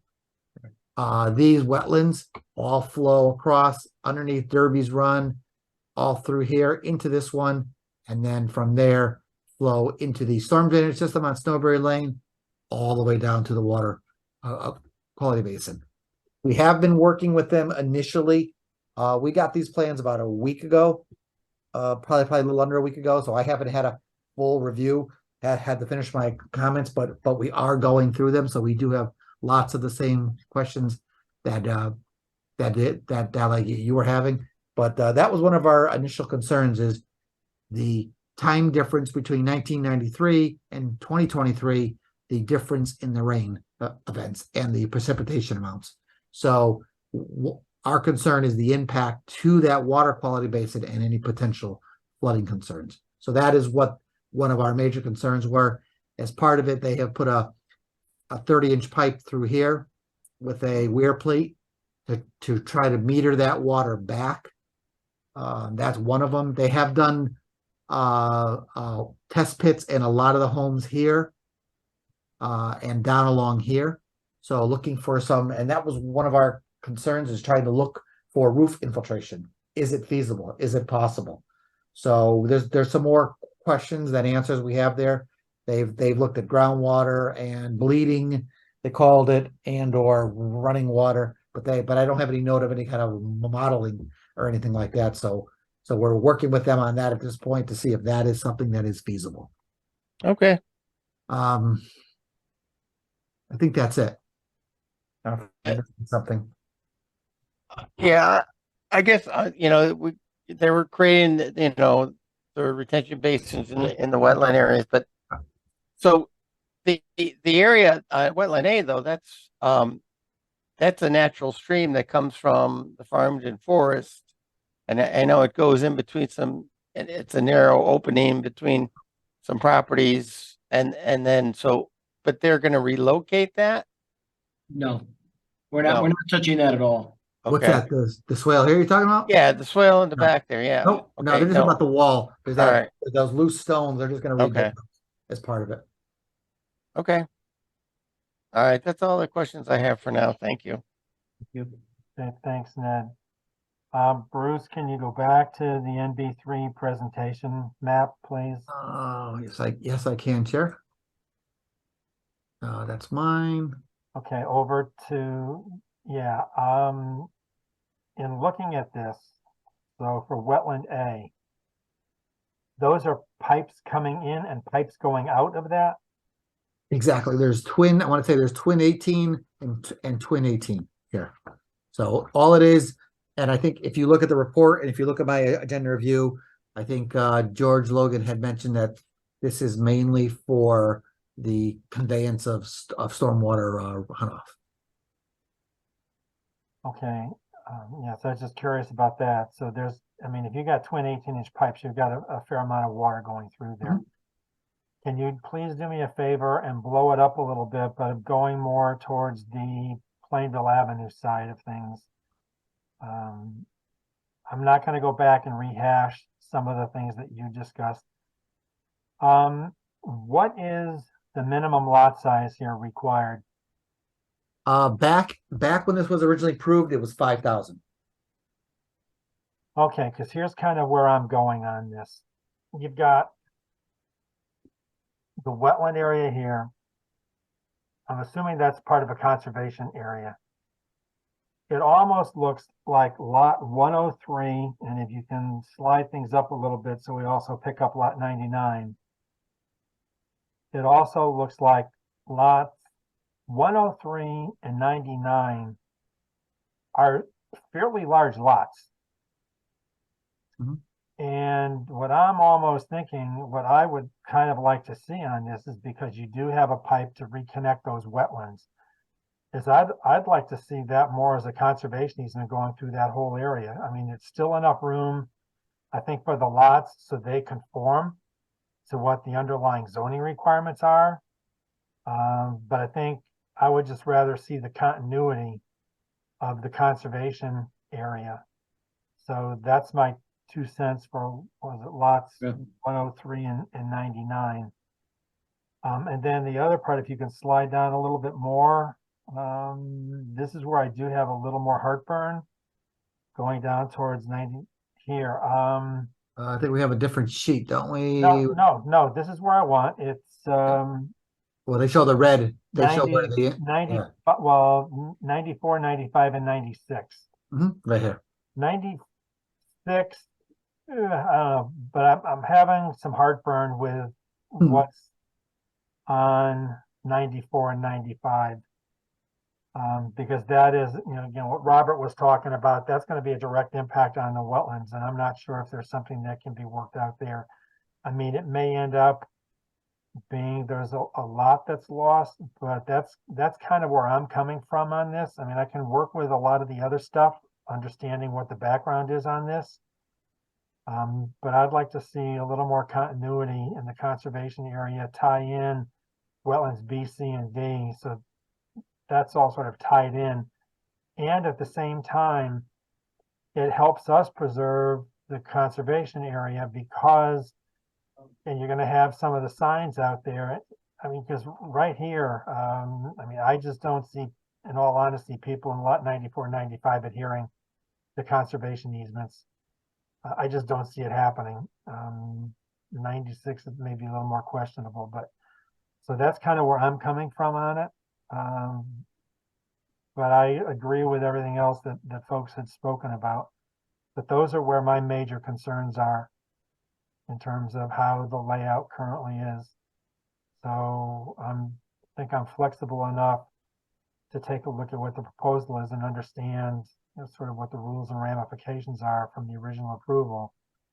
But I like Robert's attitude that we're trying to work. I mean, we'll work with people, but we'd like to see basically zero impact on existing wetlands. So that's kind of where I'm coming from on it. So those are my comments. And based on George's report, this is one of the more valuable out of all of them. I think he claimed this was the Yeah, most it's the most valuable. valuable. That was the most valuable. Yes, Yeah. that's It, correct. it was a mature wetland, so. Yeah. And I think, George, you said, excuse me, but Attorney Zeus, I think you said George will be available at the next meeting? That's what he said, yes. Okay, good. All right. I just wanted to reiterate to the commission is that, our areas of disturbance in this 12-acre site is 0.023 acres. And I know it in some respects, it sounds small, but in addressing your comments, it seems like it's significantly more important than that. So what we're going to do is we're going to go back and try to address those concerns and to give you some good answers and maybe some modifications so that everybody can look at this and say we did a good job. Yeah, I think, what you're seeing or what you're hearing from commission members is people are willing to work with you on the project. So, Yep. But it's going to have to be a bit of a two-way street too. Yeah, I hear you there. I think you heard what some of our issues are tonight, so hopefully that helps you guys as well. Yep. Does anybody else have anything they want to add on this from the commission members' perspective? No, okay. This is Jim so- Sakonchik. May I make a sorry? comment? This is Jim Sakonchik. May Okay. I make a comment? Sure, go ahead. It appears a request to reduce the direct impacts. And as mentioned by Attorney James Iogas, we are going to look to see if we can do that, and I believe we can. Would it be wise to hold off the determination of significance or non-significance until we're able to present an alternative plan where, if possible, we're able to achieve what we've been requested to achieve? My 2 cents, that sounds like a reasonable path forward. Yeah. Because I think that basically takes a closer look at the issue and then we can figure out where we go from there. I mean, I honestly do not see any type of a decision being made on this at the next meeting. So this will give people a chance to take a look at it and, you know, maybe come in with whatever modifications they think may address some of the commission's comments. So I would agree with that, and I'm happy to hold off on that tonight. That's fine with us. Yep. Yeah. Thank you, The Commissioner. one thing that we will bring up here, I think, this is a little bit different than some of the other applications, so I'm gonna ask people to think about whether or not they feel like a site walk is necessary. But to start with, the application has been submitted. We've gone over it. So would somebody like to make a motion to accept the application? So moved by Eisner. Is there a second? Babel second. Okay, so we have a motion to approve the application that's in, let me go back to the next page for the 2313 Farmington West Estates LP lot 8676 Plainville Avenue site. So all those in favor of accepting the application, please signify by saying aye. Aye. I'm not hearing anything. Aye. Aye. Opposed? Abstaining? I just want to make sure we're going in the right direction here, folks. So, Out of Okay. practice. and All right. then, what's your thought about a site walk? Do we need it? Do we not need it? Dave? I would like to take a look at the site. I agree. Okay, Robert? Agree, we should do a site walk. Okay, Neil? Yeah, agree. Okay, Mark? I agree. Ned? Yes. Okay, I agree, but I don't know if I can make it or not. So I'm not sure what my availability will be. I'll know better on the 8th of September. I threw some of these dates out. The reason is I am not here next week. So I'll be away. So I kind of threw in some dates where I think we can hopefully work. Maybe if depending on people's availability, we could meet at night. We still have some daylight after work, so maybe we can do that, or actually try to shoot it in for this weekend. Yeah, like I said, I don't know what my schedule is like. I may be out of commission and only available by Zoom the next 8 to 9 weeks. So, but that's just me. Okay. Don't worry about me. You know, my concern about rushing the site walk is it's a fairly large site, so if it's not already marked, it may be hard to get, you know, a survey crew out there on short notice. Yeah, we had talked about that. I think they were pretty much moving forward with that, and maybe anybody from the team, can they address if that work has been Yeah, done yet? I'm not so sure this weekend would be ample amount of time to get it ready for a site walk. But certainly during the week, I think once we're out there, it won't take that long because we're basically going to be looking at the wetlands areas in certain locations, which I think were the main concerns of the commission. But you know, I think if we spent an hour or so out there, we should be fine. Okay. Just All right. So give us the date. Yep. I think we'll probably go ahead, try to coordinate and get a site walk on, because I think, you know, based on what I'm hearing, everybody pretty much says that's something they would like to see. So are we think we're talking as late as the 22nd? I mean, 23rd and the 24th? Is that what everybody's thinking? Well, when's our next meeting? Isn't it on the 20th? Next meeting's the 20th. Yeah, I'm not here next week. That was my only concern. Okay. I mean, technically, I guess I don't have to be there, but I'd like, you know, someone from staff should be there, you know? But if We'd not, like you there, Bruce. so. How about if you go to Denver, move in my son, and I'll stay here. Well, he's got experience on that end of things. So Done paying Yeah. tuition. that's all I'm thinking is, Yeah, great. you know, Yeah, if we can't do it this weekend, then pushing it off to the next one would be the 15th and the 16th. yeah. So Again, if anyone's just give, you know, I guess that's what I'm asking now. If if any of those dates are bad, let's say it now so I could, so I can then start scheduling something for the week after then. Again, I won't know until Friday what my next couple of months Okay. will be like, so don't base your plans on me. Right. How about everybody else? Any of those, is next weekend or next weekend bad? Yeah, 15th. I'm out of state the 14th to the 17th. 14th to the 17th, all right. Anybody else? I'm okay. Okay, I'm okay with that too. that's two. Neil? Yeah, I'm out of pocket on the 16th, and this weekend isn't very good either. All right, so maybe we're looking at 20, maybe actually then we are looking at the 22nd then. Yeah, and Bruce, recognizing that I don't think the commission's gonna act on this at the next Mhm. meeting anyway, we can present a revised plan Okay. and then do the site work based on that Yeah, change. Yep. That works for us. that's probably a wise way to go. All right, then we'll do that. We'll push it. We'll plan on pushing it out to that weekend, that Thank you, commissioners. 23rd, Thank 24th. you.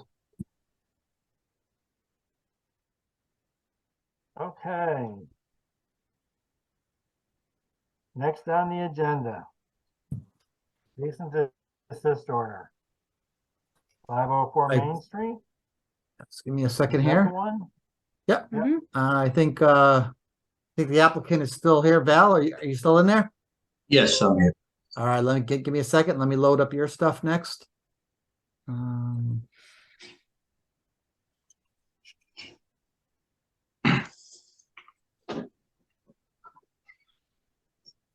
What I had-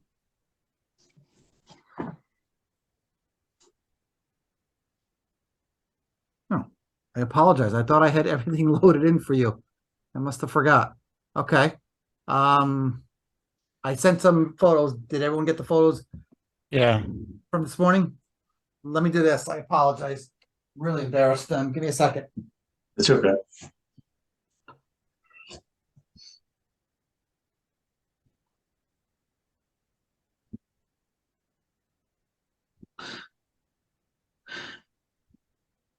I also sent in an email. I don't know if you saw it that I received from the land surveyor.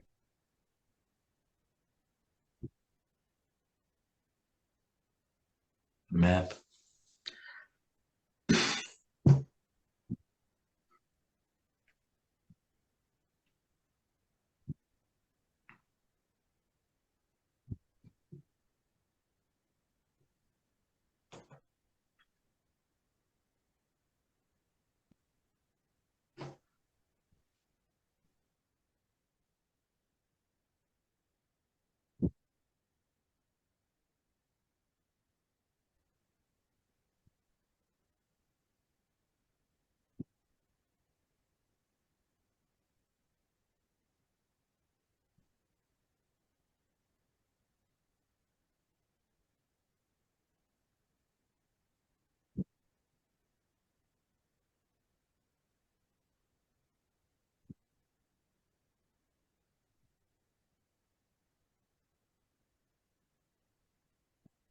Sorry about that.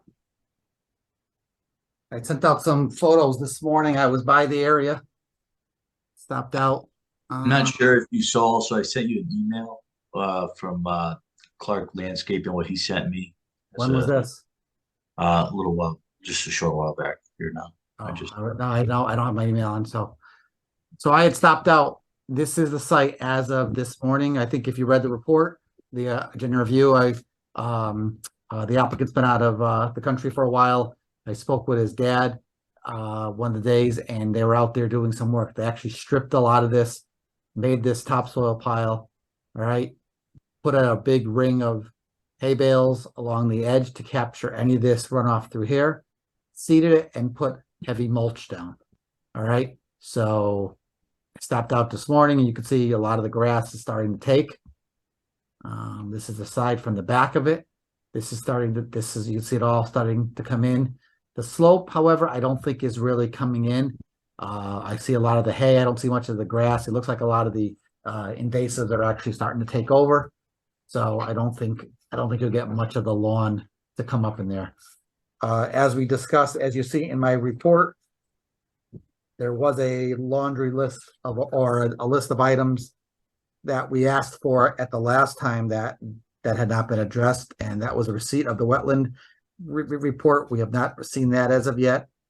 We asked them to grade this slope back to a to more of a 3-to-1 to allow more stabilization. We asked for the installation of silt sock and or hay bales along the edge of the silt fence. So we talked about shoring this up a little bit. I'll be honest with you, this whole ring of hay bales did quite a bit, and now with this lawn, maybe that takes over, that we don't need to worry about this as much. He has fixed that silt fence, that has all been rectified, but we still don't have much of a restoration there. We talked about test pits along the edge here. We wanted them to work with Ian Cole to determine that that was in fact a wetland and that material was not pushed here. And then we talked about a restoration plan. So those were the punch list items that we had hanging out there. And I know Val is here, so Val could maybe jump in terms of where we stand at this point. Well, first, I'd like to discuss about the issue with Ian Cole. You said he did not write a response to when he did do his inspection. Nope. I said that we don't have the report. So if you have the report, please forward it to us. I don't have a report yet. I didn't receive anything. The last time I seen him was when I was with you. Yep. What I'm trying to understand is what I was reading on your list, that you want Ian to, and he sent me an email to retest the site, correct? Yep. No, not the site, but we wanted some test pits done along the edge just for confirmation that there was concern that what it looked like before was this material pushed down.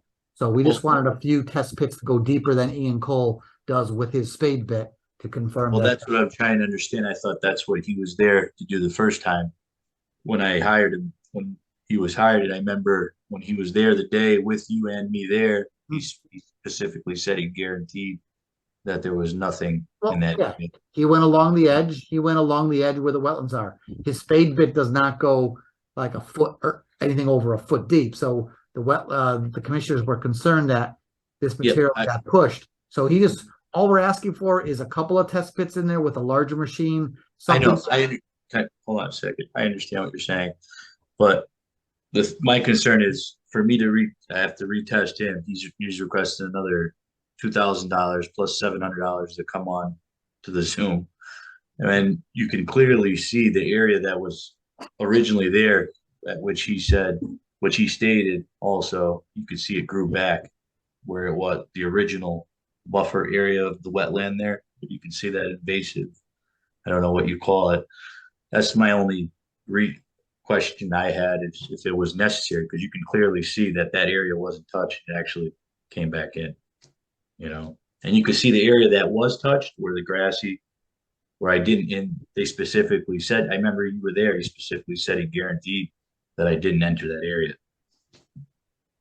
That's my only concern. It's just, I already spent, I didn't throw it away, but I spent $25,000 cleaning up this area, and it's like I keep going deeper, That's the only thing I had. But if you guys really wanted to see it done, I have no choice. What am I going to do? Argue? But my main thing is like what he told me too. You can clearly see the area, the boundary there, where it was touched and where it wasn't. Yep, and like we said, just because the invasives came back does not mean that was a natural slope. So, like I said, it's not a lot of work. It's just a couple of just making some confirmation. All right. And what is the status with up in here? There was no seeding or anything done up here. What's the reason for that? This section was left behind because, like you're aware of the underground drain. Over here. Yes, on this side. Well, it's running. Yeah, this is farther out here. This is way out there. Yeah, running along this side of the property. Mm-hmm. If from what you stated, I remember you stated that it might have to be pulled up the whole way.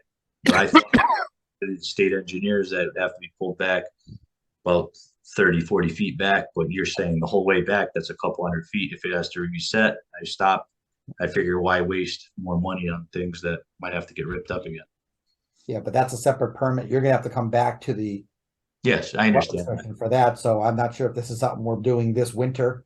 So that, I told your dad that he should have. seeded Well, this- I'm pushing for this to get done as fast as possible. I don't know, I noticed you didn't catch a picture of the drain. It's collapsing more and more. It actually it pushed back about maybe a foot more since the last time. So I'm surprised it didn't collapse from this last storm. Well, I think this creates a, this is more reason for you to get going with Ian quicker and your engineer. I mean, Yeah. they should be working on this. They should have been working on this a couple weeks ago to come up with a plan for us to look at, and we could come in and then have an application for the pipe, the wall, and the restoration. So this could, I mean, there's a lot of work that could have been happening at I this agree. point. I agree with you with Todd Clark and the engineer that they should have been moving forward. I don't know. I can't force people's hands to work, you know. And I know you're aware that I did hire him already. I can't. I don't know what other projects they have going on, so I can't foresee their timeline.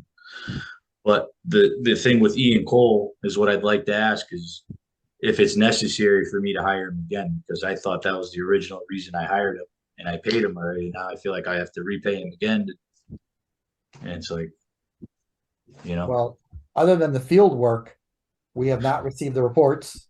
And well, we I have- didn't know that. Yep, He and should we have. don't have a function and values report. Yeah. So, He and should've- and he then the should've- restoration plan. He should have definitely had a report because I did pay him for the first time even then.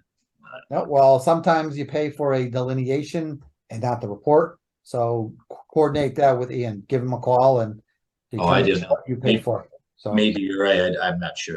Maybe that's something I'm not sure. But I would like to ask the committee if they can hold off on retesting, because it would be somewhat helpful. I mean, I've been spending a lot of money here, but if something they need done. I'll So put like that, I'll put that, to the chair at this point.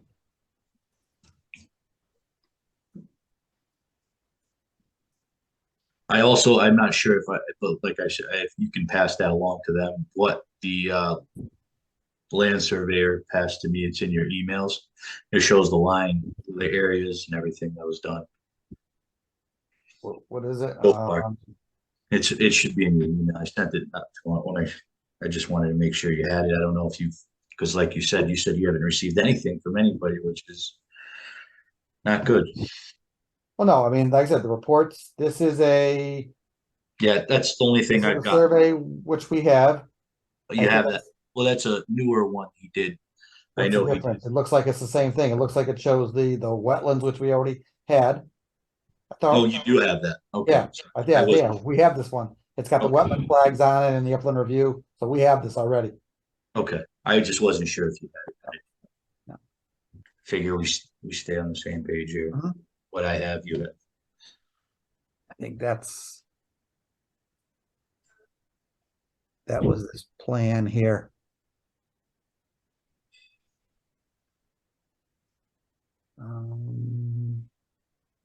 See, so this says A2 survey on the plan. Yeah, this was it here. Yeah, this is the same plan. So we already had this one. Okay. This is the one that shows the wetland flag, the upland. So we have all this stuff here. Okay. You do have it. Yes. Yeah, we do have that one. So Chair, I'll put that to you if you guys, like I said, that was on our punch list for the test holes. If there's a change of heart at this point, let me know. And we could take that off the list. If not, we'll leave it on the list. Dave, you want to start?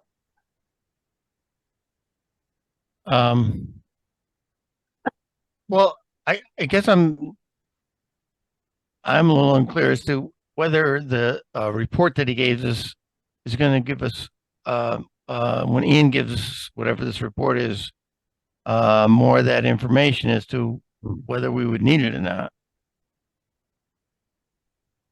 Well, I think what Ian had said is that he went along the toe of the slope. So if we go back to the pictures Yeah, what the day I was there after the testing, me and Bruce, I mean, he stated clearly about he guaranteed.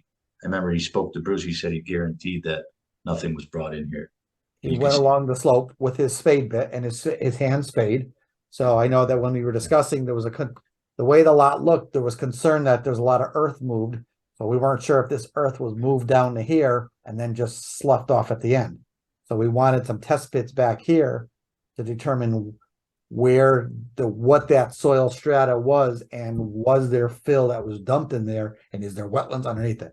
So I don't think we were looking for a whole bunch. I think we were looking for a few along the edge here, just for confirmation. And if we do find the wetlands, then we have to trace it back. You know what I mean? Find out where Yeah. it is.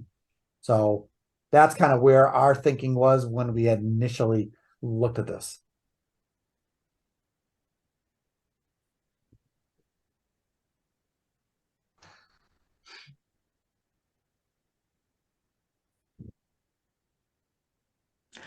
I thought that's why I thought he alleviated those concerns when he spoke to you the day of, when he said he walked through it. As I said, as I said, I think to Ian at that point, he said, look, this was a requirement that the commission wanted. Okay. So I cannot speak for the commission when it comes to No, that. I can't say, oh yeah, go ahead. I So- thought that was the reason he was hired in the first place to check all this. That's the only reason. But I understand. And he did state that's everything that you could see. He said was originally said grew back. It's already going back. Understood. I mean, at this point, I don't see it as a big extra, but I think No, we'll give the it's commission just- peace of mind. So, No, it's just more money, you know. I already spent so much money. I've hired him once, and now it's like I'm paying him again. unfortunately, if you came in for the permit to begin with, we wouldn't be here. So Yeah. it's a Well, catch, it's a catch I didn't know. 22. I didn't know you had to have a permit. I thought. when No, you're- it was clear. It was clear in the emails that you needed permits for all that work. So, but to clear land. I thought you said Yeah. it was. yeah, I didn't know that. So Bruce, let me ask, Dave, you have any opinion on this? I don't have a strong opinion, but it would be nice to really delineate where the wetland was before all of this happened. That's all I have. Robert? You know, I support the recommendations by Bruce and the town staff on what additional information we should have.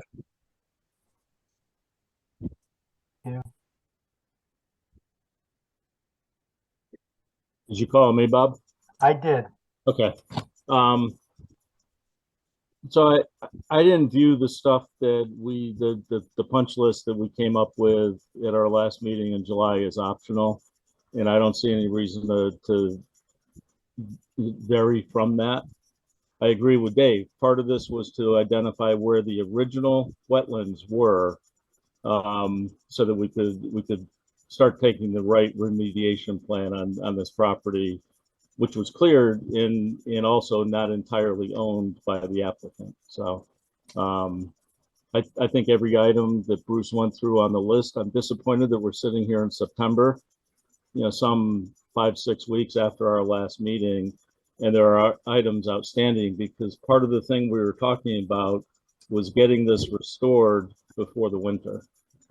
So, and I'm not sure we can do that at this point. That's all I got. Thank you. Mark? I don't have anything more to add than the other commissioners have spoken at this point. Thank you. Okay, thanks. Ned?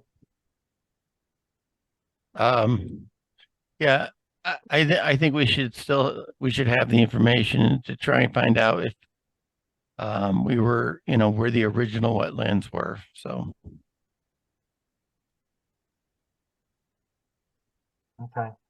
I agree, and we've done this on other projects as well to try, if there's been any type of soil movement, to determine whether or not wetlands have been filled, have not been filled, if they have not been filled. A couple of test pits should show that. If they have been filled, a couple of test pits will show that as well, and then we can figure out where we go from there. But I think it's something that we need to be able to determine as to whether or not there has been any change in the wetland boundary based on work that was done at the site. So that's my take. Okay. That's fine. I already told him to go ahead anyway, but he hasn't. So I just figured I'd give it another shot. So Okay. Yeah. Another thing is, there was the slope, the grading of the slope he's requesting. That's the way it was. I mean, I don't see how I could grade the slope back towards the building. It will lose my emergency exit that I have on the edge of that building. That's another thing I'd like to discuss there. And if there was to be a slope that he's requesting, Mr. Sears requesting, it would have to be towards the wetland area. That's why it wasn't done. That's the only other one. So you're talking about this slope here. Yep. Okay, better. So you're talking about this is an axis you have here. Yes, it's So been you there. can't do this slope here 3-1. What about this slope? Not This unless I slope go is the fine. other way. Yeah, but this slope you can, right? I'd have to look at it in Right, person. that's pulling it back this way, so you're fine. I mean, the other adage you can do is you're already rebuilding this wall and this pipe. So as part of that, you could extend that wall back to here to try to That hold this pipe- up a little. That pipe would be moved over. Yeah, exactly. So You're that could be addressed. This could be addressed as part of the pipe plan, but it sounds like you need to work with your engineer and Ian really quick and get this thing wrapped up so that we can resolve this ASAP. Because like I said, I think we're getting into the season where, the planting season is here. So we need to finish this up. Because if we By do any planting, more, that's another thing I had a question. What do you mean by planting? As in more of that brush, or? I'm yeah, not sure. Ian, that's part of Ian's restoration plan. Ian does a function and values on the wetlands. Okay. And as part of that, he has to come up with a somewhat of a buffer. We're going to have to work with the commission on what kind of a buffer we're thinking here. Are we talking a 50-foot buffer? Are we talking a 100-foot buffer? What are we talking about? And it all depends on what type of wetland that is. And that's where Ian comes involved, and we work on that. So whatever that buffer is, this area will be planted, and it'll be like it'll be like a no work area, So Okay. So I guess I'm waiting on him. I don't know what else to say. Because I can't do anything until they have something produced, right? do you have contracts signed with them now? No. All right. Well, that's the important part. Get contracts signed with them so they can start working on the. He just sent me the email last night. Okay. So get it. So talk to him, get it resolved, and get them signed. But I would definitely talk with them on the schedule as well. I mean, the commission can correct me if I'm wrong, but by the next meeting in 2 weeks, I think we should have some kind of a plan in place. We should have the test pits done and a first rough draft of a restoration plan, something for the commission to see. Okay. I mean, I don't want to say anything guaranteed. I can't push these guys, like I said. I don't know their schedule. I don't want to tell you something that I can't. Well, let them know the importance of this. And I that, have multiple and now we need some planting done ASAP so we can get it in before the cold. Mm-hmm. Okay. Anything else? Or am I all set here? I think that'll do it for tonight. That's it. All right. Thank you. Thank you. Thank you, sir. Next item on the agenda, cease and desist. 1509 Farmington Avenue. All right. Go back to there. This one, 1509. I think I sent you guys, everything was in the packet that we sent you. All right. Let me go through let me back up and give you a little bit of history.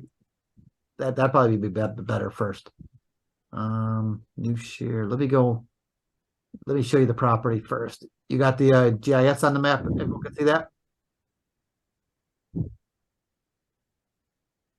Everybody can see the GIS? Yeah. The right one? Yeah. I just want to make sure. Yep. All right. Sometimes I forget I clicked the wrong one and I'm talking and everyone's like, what's he talking about? We'll So, as a little bit of a summary, this is the lot right across from the town hall. Okay.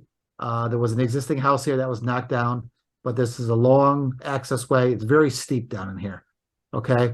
So many years ago, there was a house there at one point. The house did get into a point where it was in disarray. You know what? I gotta promote 1 second. I gotta promote I'm gonna promote the applicant is here, so I just promoted him so he can talk as well. So there was a old home down in here that was demoed, partially demoed. All right, and I sent you that. That was back in 2011. There was a cease and desist back then. All right. So they had gone through the process, reestablished the area. There was some remnants of the foundation left. Recently, we went down that we were told there's some work going on. We went down there again. The foundation is completely gone. They restore, or sorry, the rest of the structure is completely gone. There's some sections of the foundation that's still there. The entire area has been disturbed, graded. Down in here, there was an old stone wall or berm, I'll call it. That's been pushed through, and now there's fill all in here. Okay. So where the limits are, I can't be certain because this is all ledge outcrops here. So it looks like it may just be on top of the ledge. I don't know. I'm not 100% on that. So let me back up and give you some photos from, this is from 2011. All right. Let me change the screen share. There you go. Everybody can see these photos now? Yeah. This was back in 2011. This was the old rubble foundation. All right. It looked like they were trying to shore it up at that point. They were trying to do some work. That's when the cease and desist came into play. All right. This is the access coming in from the avenue. So you can see quite a bit of disturbance around there. The chimney remained. They were framing on top of the foundation.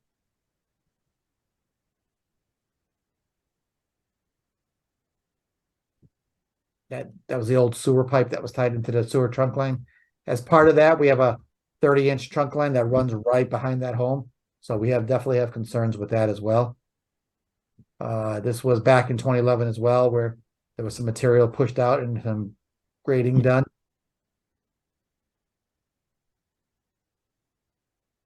There's the foundation again.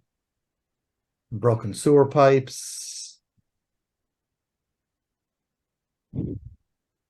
This was, I think they were draining the foundation hole into the river. So at that point, there was a cease and desist. Everything was rectified. It was restored. It was done. All right. And I have some pictures from, I've got some pictures from 2013. And you could see what it looked like back then. So everything had grown back, right? Really thick. There's the chimney of the old foundation. All right. So those were some photos that we had there.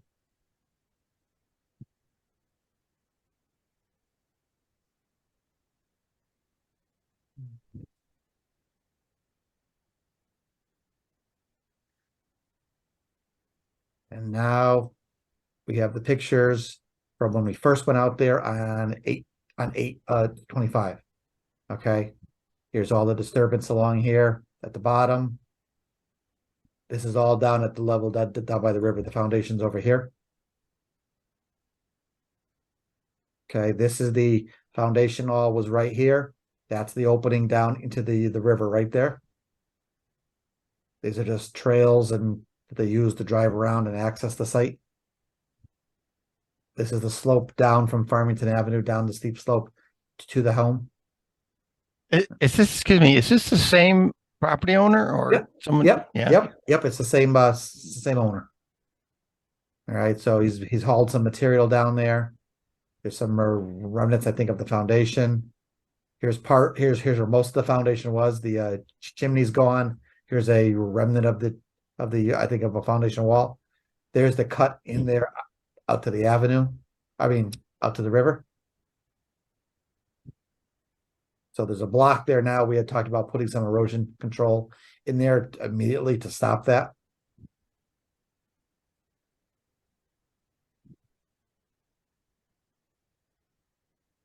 So here's the wall. If you could picture, I'm standing right where the break is in the wall. Okay. There's that ledge outcrop that you saw in the GIS aerial view. So all this material was pushed out into here, right up along the edge of the river. Again, I can't tell what was there before. It looks like it could be on some ledge. I do have a side shot here somewhere where you can see how much material was there. Where is it? Foundation still. Nothing. All right, here you go. So I'm standing down by here's the edge of the Farmington River here. The ledge outcrop is right here. So you can see where the material, concrete blocks, some bluestone, all rocks have been pushed out into here. So this is roughly 3, maybe 4 feet of material. Okay.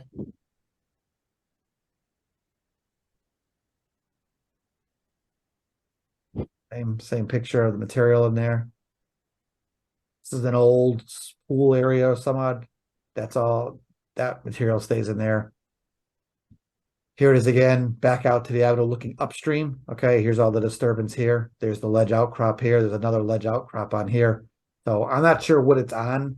It was like 4 feet of material. So at that point, it was the main. I didn't want them digging in here to get in here to make more of a mess. So I wanted them to at least block off that opening to get any kind of erosion in the water from there. He has a very small piece of machinery. I felt that was going to make a bigger mess as he was trying to get this all pulled back. So I talked about pulling it back a little bit just to get some hay bales or something in there, but that has not been done as of yet. Here's another side shot of the material along the edge of the river. Just disturbance here. Old foundation here. That's the little piece that's left. Sorry, Bruce, when were these pictures taken? This was 8/25. Okay, Okay. thank you. So here's again, there was me taking that picture of that side shot of the fill. So you can see this is looking up the river here. You've got some concrete rubble foundation here, some rock, debris, all filled out. And like I said, it's probably 3 to 4 feet pushed out into here. With that, I'll be honest, I don't think any fill was hauled in. It looks like it's just the site material that was graded around and pushed out. That's all I have to go on right now. Looking at all the rock and the construction material there, it looks like it was all from what's behind us at the house. Yeah, but it looks like a lot of the sediment went into the river. Yep. Oh, it did. Could possibly be filling in the floodway. There's a whole host of issues here. Yep. So I'm scanning through them quick. There's a lot of disturbance. Do you have any idea what the purpose of doing this was? The applicant is online, to discuss it. And here was the erosion control picture, which I added in there today. This is that opening. So the silt fence is there and the hay bales was installed. So that's what it looks like more or less today at this point. Applicant has indicated, as you can see here, there's a lot of steel columns. His intention is to build a new home there. They're trying to reproduce and put a new home there. We had emailed them a year or two ago on what he needed to do to get the home built. So there's a lot of regulations in terms of zoning regulations, in terms of working in the floodplain. There's wetlands regulations that are involved. So we had discussed with him. I said, if he came in for the demo permit, on the foundation, right? Which he did not get a demo permit. We would have reiterated all these things with him at this point, but the demo work was done on the foundation without a permit as well. So this is where we are today. So I do have the owner here. I have chatted with him. Frederick, are you online? Yeah, I'm here if you can hear me. You are good. All right, we got you. Do you want to add anything? I kind of discussed what we had talked about. Is there anything I missed or anything? No, pretty accurate. I mean, except that you're right. What it was just pushed through there. I haven't added anything to it. The site at all. I haven't brought in any fill from anywhere. And I was very careful when I was doing it not to go past the existing ledge area. So it wasn't, it's not, although it's very close to the water, it's not in the water. And I think that, like you said, that berm or whatever it was, what is at one point it was, man-made, it was put there. It's not part of a river channel because, both the lots on either side of me are, lower and slope gradually down to the river rather than having this, higher structure that theoretically was to protect the house that was there. So, basically I just, carved out that one just to level a spot where, so I would have access to the river, and that's, all that it was. And the silt that's in there is because, that's why you needed the erosion control at the cut and the berm, because, all the silt that came down there was really from the foundation area and things like that, which should be arrested now. It shouldn't continue. I don't think I have a good picture. Yeah, I thought I had a picture in the river. It's tough to see with the angle in the water, but there is erode. You could see the silt has pushed out into the river itself. So here's right here. Here's some of it here. You can see it here washing out. And it is. There's probably, 15 gallons of silt there that I could certainly take out of there. It doesn't go anywhere because it's behind the rock that protrudes into the river. So the water doesn't run over it, so it doesn't carry it downstream. It just collects right there at the very bottom.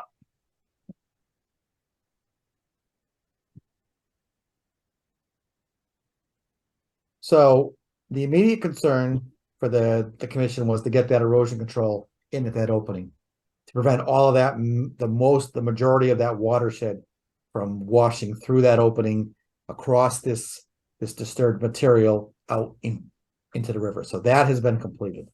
However, we still have this problem here. Okay, all of this fill that's been pushed out into here. So this needs to be pulled back.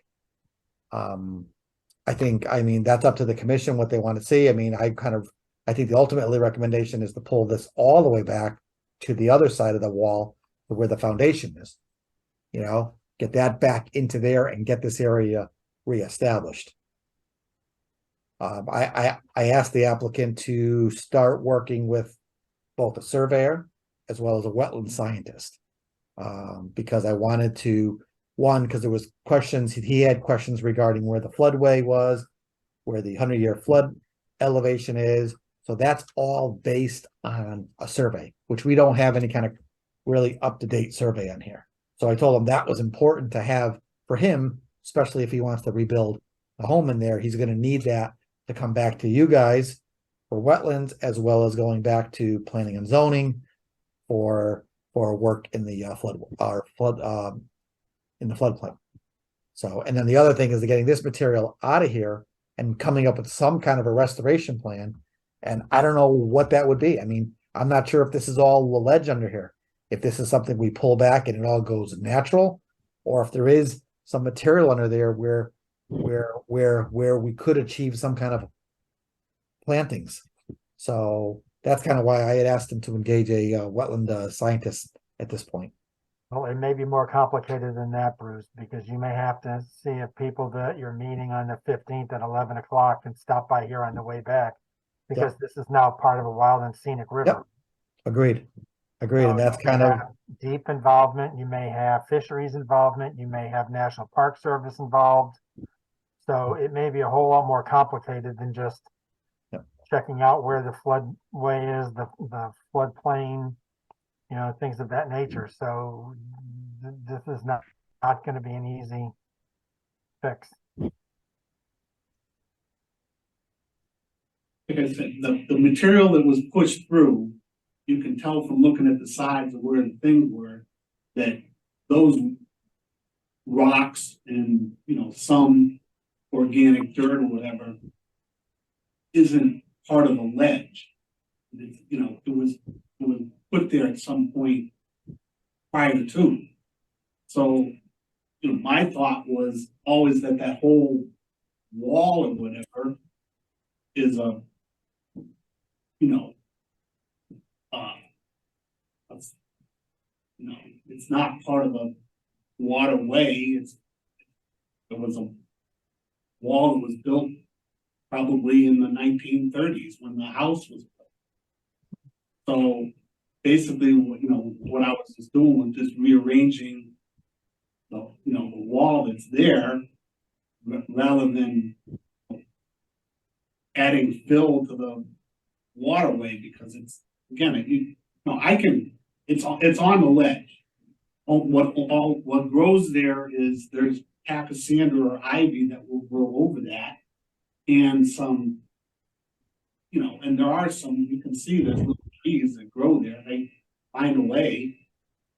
You know, I'm willing to do, you know, for as far as erosion purposes or whatever, do whatever needs to be done.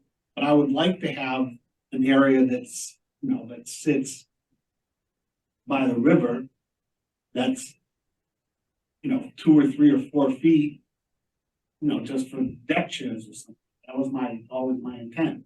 But that's my point. You may not be able to do that now that the Lower Farmington River is a wild and scenic designated river. There are other issues that have come into play now because of the new designation, which was about 3-4 years ago. So the whole intent of having the Lower Farmington River designated wild and scenic is to maintain its wild and scenic nature, not to be able to go back in and push a bunch of material around and create a 3-4 foot area so you can put deck chairs. That's not the intent of the wild and scenic guidelines. So that's why I'm saying this may be a whole lot more complicated than you anticipated. I guess I understand that, but the, you know, the lots that are 2, 3 lots, 4 lots up from me all have lawns that go right down to the river. Then the lots that are downriver from me, there's one other lot that has lawn that goes down to the river. So on both sides of me, 3 or 4 lots up the river and 1 lot down the river are, you know, lawn. And how long have those lots been there? I'm sorry? How long have those lots been there? And I'm sure that they all precede the wild and scenic designations. Again, it's just a number of overlays that we're going to have to deal with on this site. And it is not going to be, I don't think it's going to be a fairly simple solution, because there are going to be a lot more people involved in any decision-making process that goes on. So I think it's going to be a little more complicated than people anticipate, but that's just my 2 cents.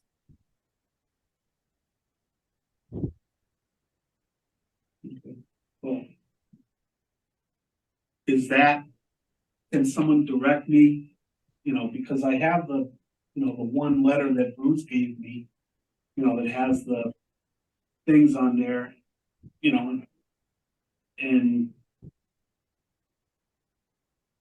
I mean, to me, it, you know, falls within the definition of incidental thing for a residential property.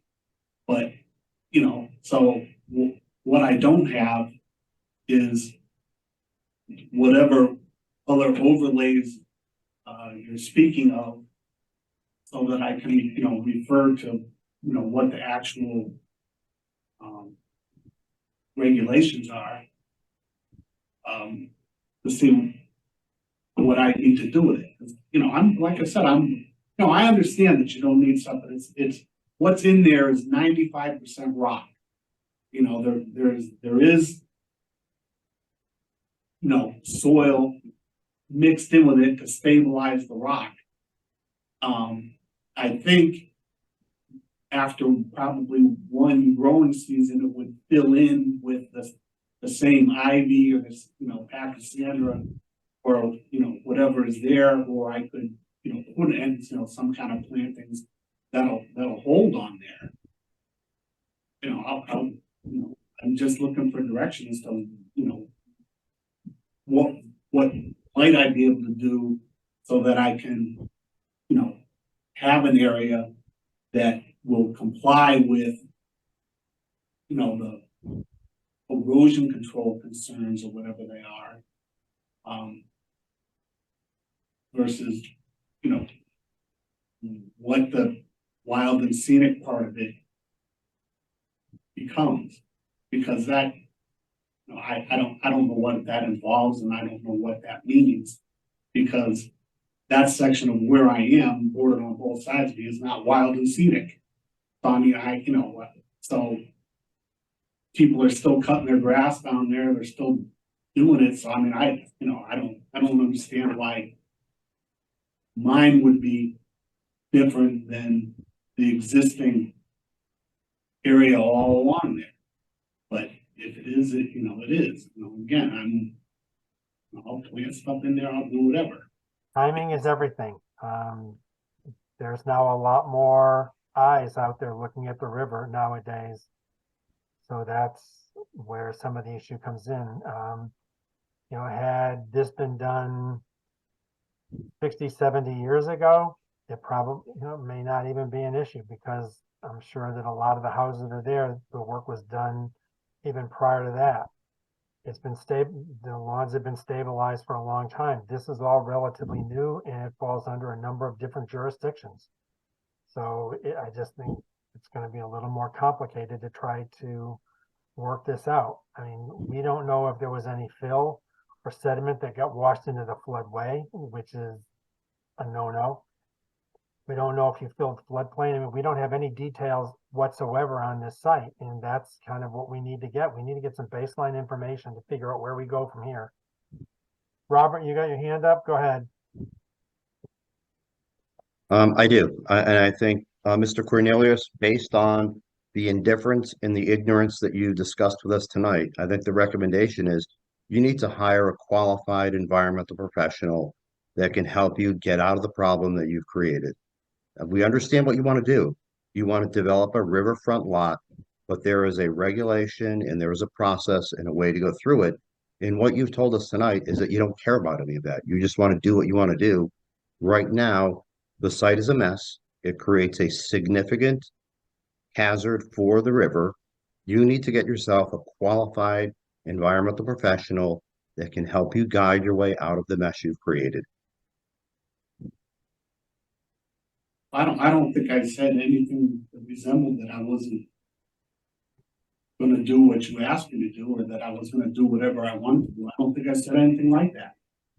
And well, all what you've told the commission is that you haven't done anything wrong. What you did was just place some material near the river. You didn't. You regraded a significant area within 150 feet of the river, all which is regulated. The town staff had provided information in the past as to what you needed to do to demolish the building and go forward with the construction. You ignored all of that information. Right now, it's a big problem, and you said you're looking for guidance from the commission.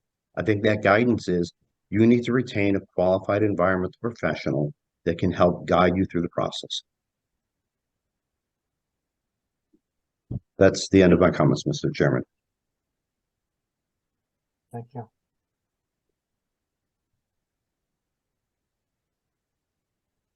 So I guess to jump back in, if you don't mind, so I guess what I'm looking for tonight is, number one, is confirmation of the cease and desist.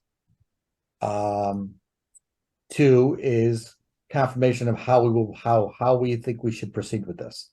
And seems like between my recommendation, a couple of people's is maybe getting a wetland scientist involved. And then 3 is because you have so much floodway, floodplain, I think the survey is vital just as much. My only concern is what do we do with this material in the meantime? And my concern is that the equipment they have down there it's a very small piece of equipment.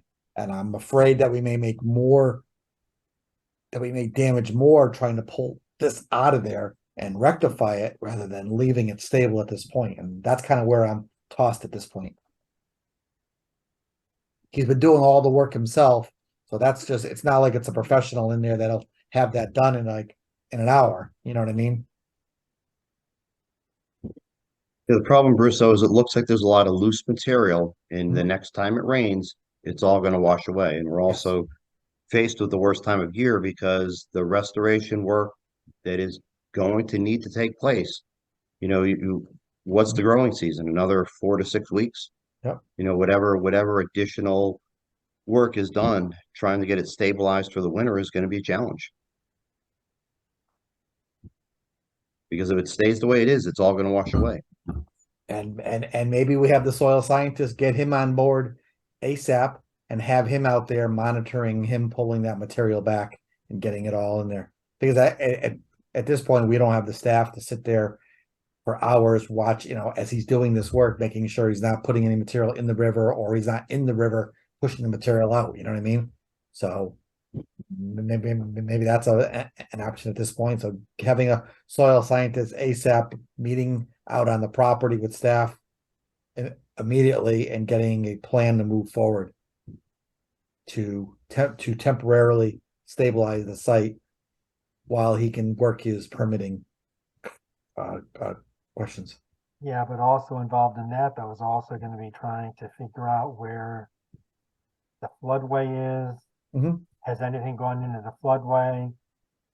Is it just floodplain that's been filled? I mean, there's a whole lot of questions. So yeah, I mean, it's important to try to help stabilize it, but my initial reaction is all that material is going to need to be removed. Yes. That's my initial Yep. reaction.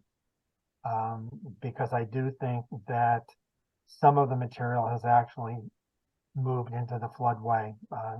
Again, just given some of the conversations we've had with other projects along Farmington River, how close the floodway is in certain areas. So if I go back to this map here,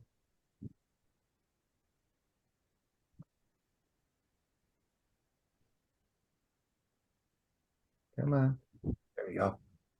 So this is the old foundation here. You can see that the floodway technically goes up to the edge of close to the foundation, and then the flood plain takes up some of that area as well. So, but again, that's a lot of it's based on elevation, and that's without having that, we don't have much to use. That's my point. That's information that's critical to figure out what to do. Yeah, I feel that maybe it is important to get this material out of there. I mean, like I said, it looks like it's not fill. It looks like it's just material from on site. So could we I think the immediate thing is to get it out of the floodway though, and put it back up by the foundation, because this may not, the floodway is a 100-year flood, but this may wash out in a 5-year storm or a 10-year storm. So we need to get it out of there so it does not further erode. I'm just concerned with whether he has the ability to do the work properly and not make a larger mess. So, but again, getting a wetland professional, I mean, they're going to be able to help, but they're going to need to have some of that material moved out anyway to be able to determine where some of the lines are. Whether it's floodway, floodplain, whatever. Yep. Well, assume that it's in, because like you said, from the diagram, the thing went up to the top of the existing berm or whatever you want to call it. So my question was what establishes a quote unquote significant amount of disturbance. It's like, maybe there's 10, 15 yards, not 10 yards in there. Is that a significant amount? If it's in the floodway, it's more than significant. It's not, it's not changing the course of the river. It's not. That's not what the floodway is about. It's not changing the course of the river. There are specific designations set up for rivers and putting anything in the floodway. And I've told people this before. I've been doing this kind of work for close to 40 years now. And I can count on one hand how many projects I've approved work in the floodway. And almost all of them were putting in a stone dust path so that people could have a walking trail. This is where part of the problem is. And again, part of it is we don't know what's there. We don't know where the material has been moved to. And that's what we have to figure out. I'm sorry, I didn't hear that part of it. We don't know. We don't know where the particular lines are, where the floodway is, where the 100-year flood elevation is. I mean, we don't know where any of that stuff is. That's got to be delineated out on the site. And that's what we need to work. I mean, it's possible that that wall that was there might have partially delineated some of the floodplain area, but it may not have encompassed all of it. That's all based on elevations. So this is something that's going to have to be determined on site. Okay. So, going back to what Bruce said, what's the first thing that needs to be done? Because I think if I, maybe you don't care about my opinion or whatever, but, if it was planted, I think stuff would grow this fall that would stabilize that whole spot to keep the erosion out of there, if that's what the concern is. And as far as that one big rock, I can take the big rocks out of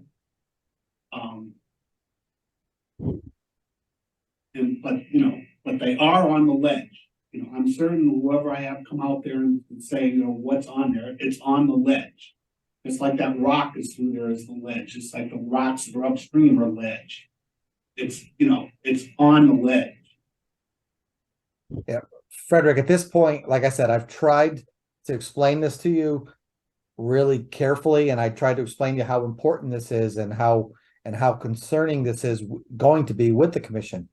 I would think I've exhausted myself, unfortunately, but I think that's where you need to get a professional involved. The professional will explain this to you again and show you while you're out there what needs to be done. All right. And that's why I think that all three of us, between your wetland scientist, myself, our staff, and yourself, we meet out there and we come up with a plan to get that material out of there. Do you have a list of wetland scientists? Yep. Yep. I can get you a list of people that we work with, or not that we work with, but that have worked with the commission, that know the commission, that may help you a little easier because they're familiar with the commission. Okay. Okay. I will forward that over to you. Yeah, if you'd given me that before, I probably would have been able to go ahead with that earlier. Well, I kind of told you day one what needed to be done, and you kept pushing back at me saying you didn't need one. So, all right.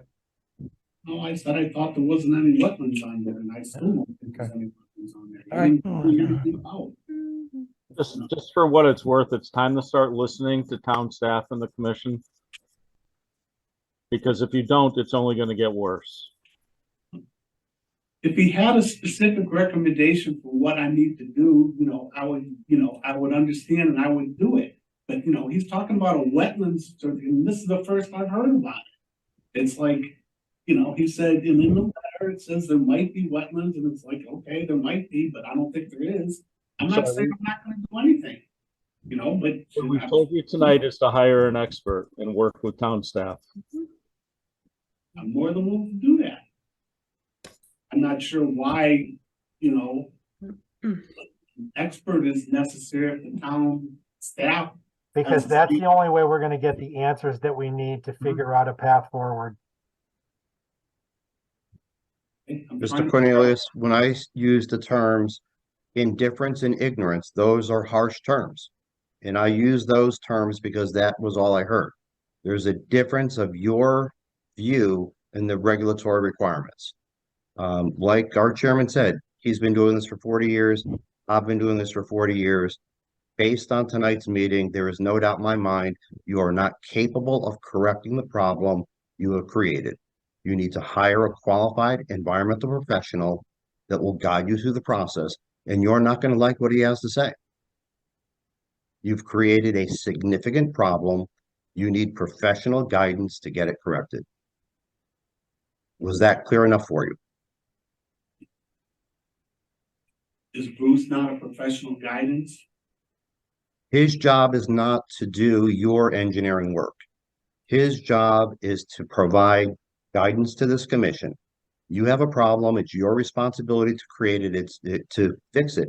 It is not Bruce's job to guide you on every step in the process. He's our staff agent.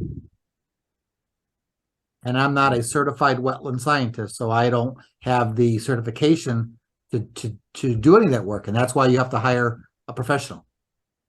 So, Nor is it the job of this commission to guide every step of the process. exactly. Yep.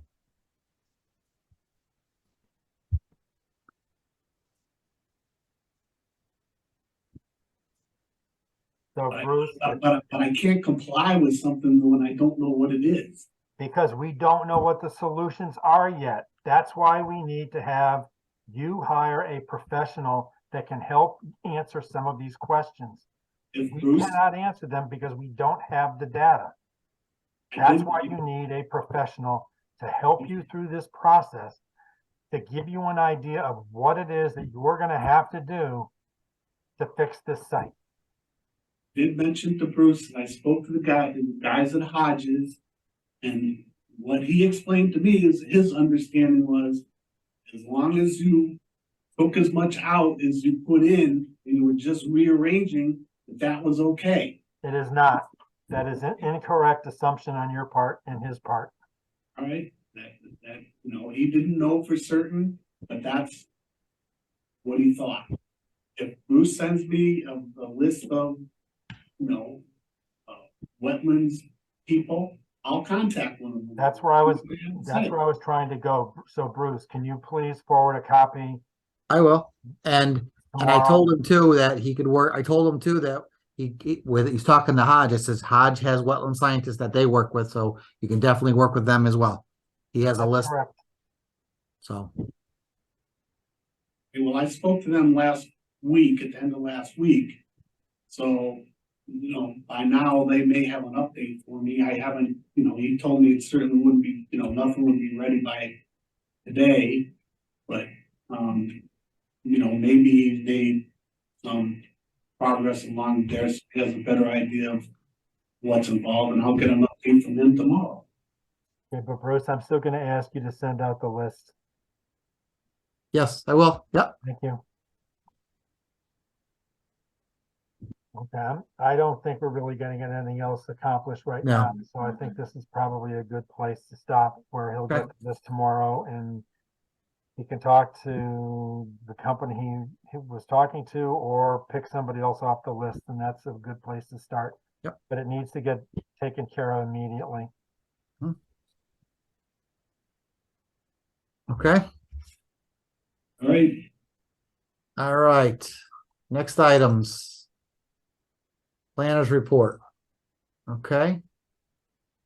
If you insist, What's that? if you insist. If I insist.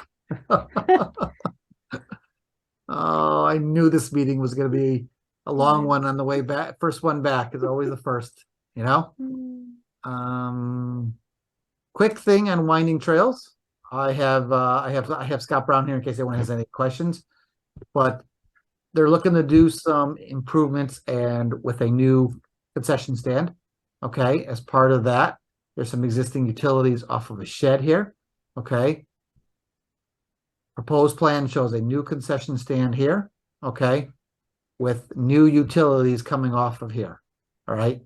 Since there already was an existing utility servicing the building, and it's just more or less a new line, it's running through an existing disturbed area. I kind of was just looking for some some help from the commission on this. I mean, I look at it as, it's not like they're clearing anything. It's existing lawn, disturbed area. It's just an underground conduit. I didn't feel it needed any kind of permitting, but I felt I would bring it back to the commission for a confirmation.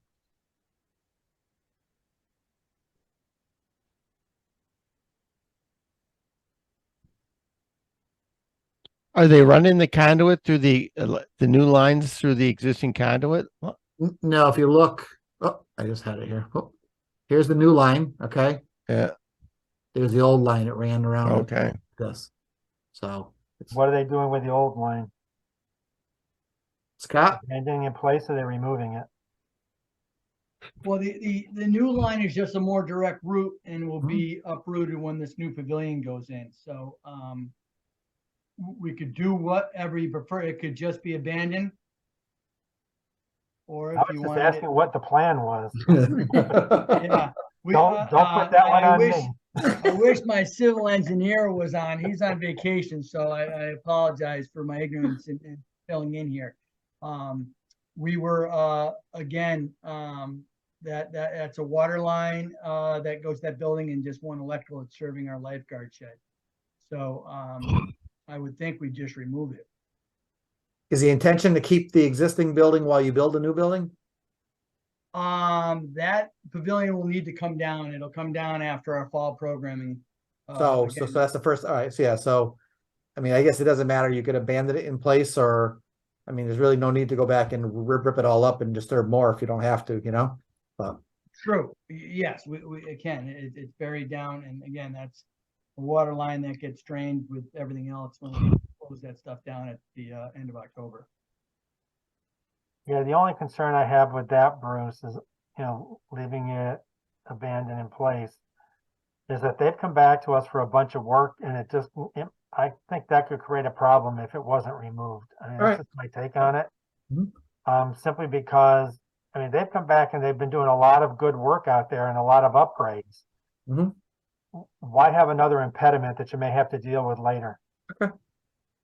And that is the only thing, just so I could reiterate, that is the only thing in the 150, the building and everything, all the other improvements are outside of the 150-foot upland review. It's only this little underground conduit.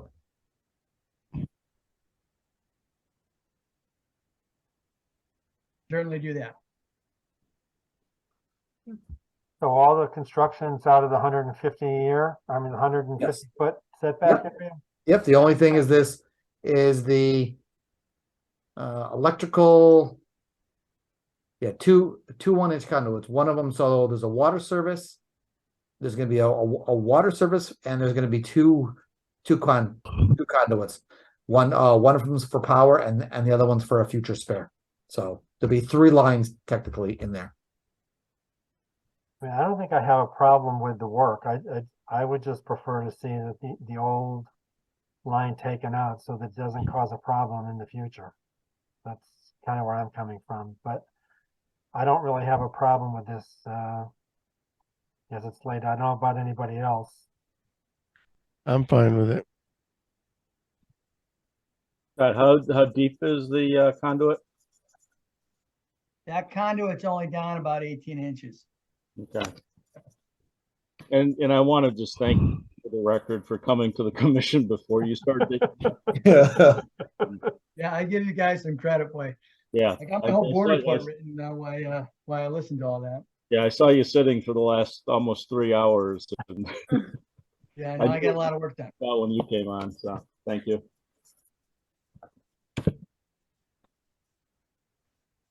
So, Dave, you want to put your 2 cents in? I have nothing. Robert? Yep, no comments. Okay. Neil, you made a comment already. Mark?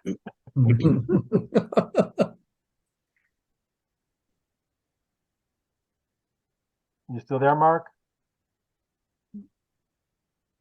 Yeah, still there. Yeah. I had it. I thought I unmuted, but I didn't. What's your general take? I'm reserved to, I don't know. I'm still thinking it out.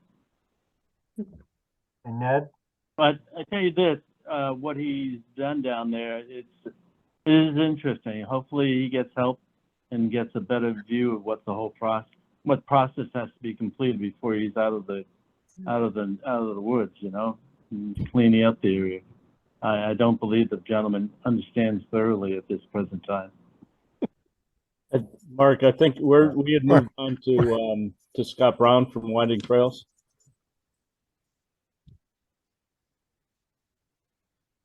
What's this? We're off the cease and desist. Oh, okay. I was in the other room for a bit. Okay. I thought we were still discussing that. I'm sorry. All right. Carry on. Ned, I don't have any comments. Don't think it needs an application. no, I mean, I agree. You know what my one concern is, just, I mean, to maybe make your life a little bit easier in the future, but that's really about it. So it's just replacing in-kind service. Yep. It's something new. So you okay with that, Bruce? I'm fine with it. I just was looking for confirmation. Okay. That was easy. Look at that. Yeah, but there's still 3 more on the list. Well, those are gonna be easy too. Next one. Thank you, Scott. Thanks Thank for you, hanging in gentlemen. there. Appreciate it. 25 Wolf Pit Road, East Farms. As I said, the agenda review, the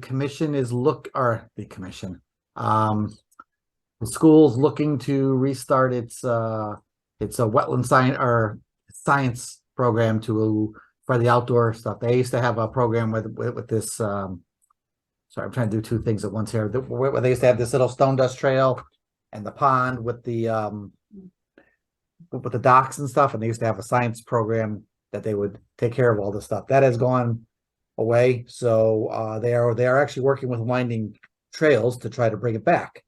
So as step 1 is they want to go through and start cleaning out some of this brush, this trail right now as it comes through. So they want to just kind of pull it back because a lot of it's been crossing over and kind of blocking this pathway. So they don't want to do the whole thing at this point. Let me do this. Let me show you that one. Let's see, it's Farm School.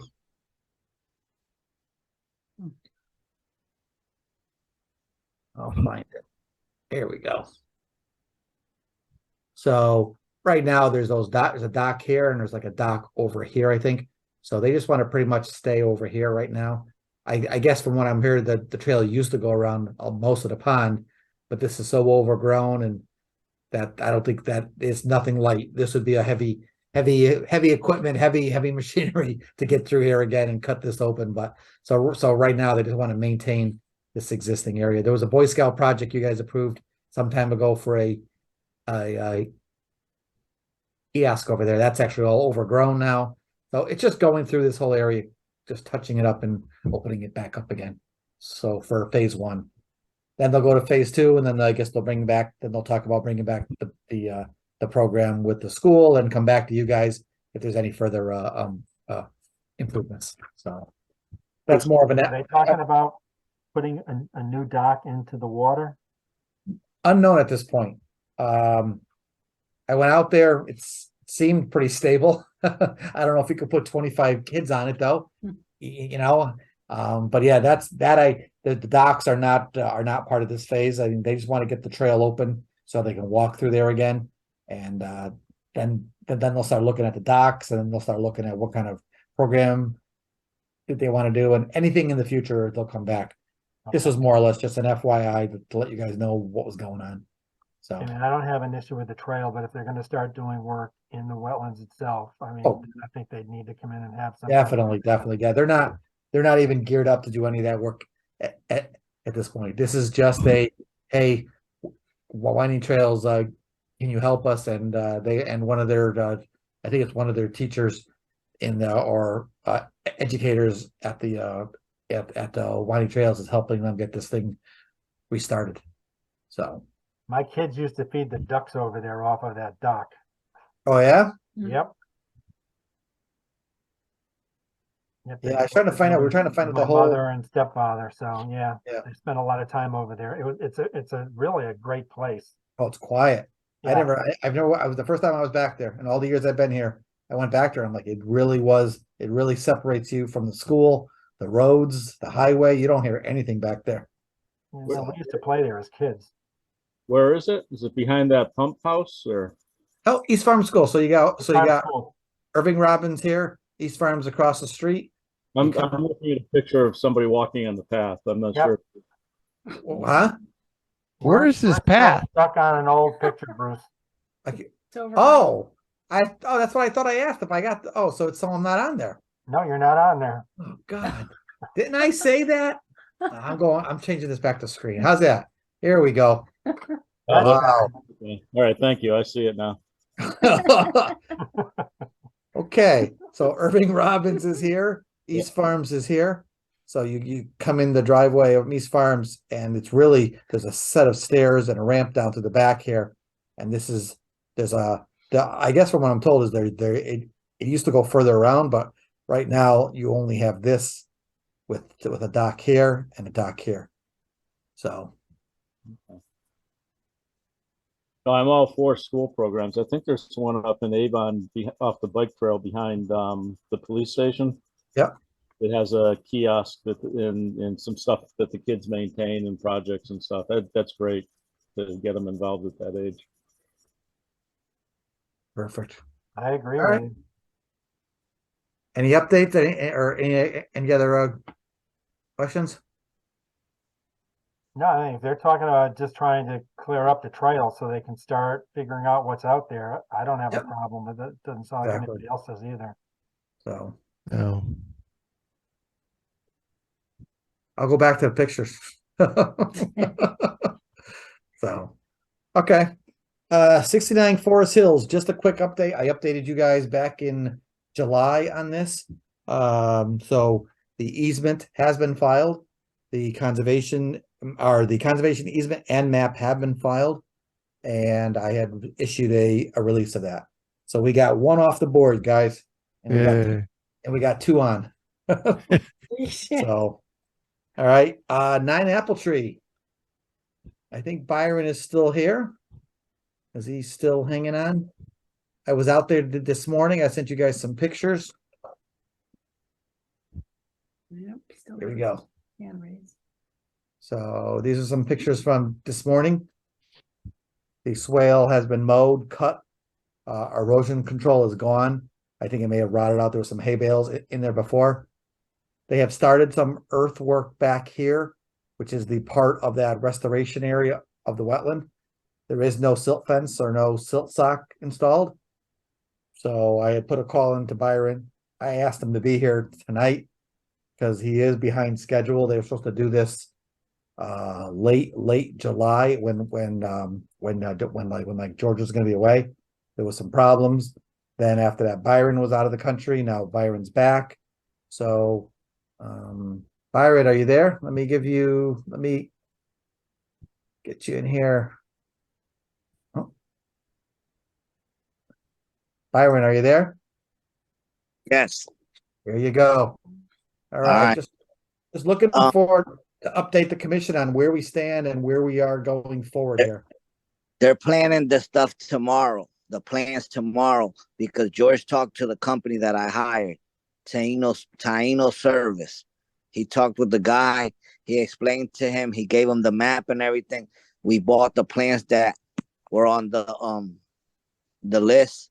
They're in the property, and the guys is bringing his team tomorrow so they could finish planning everything and put the nets and everything.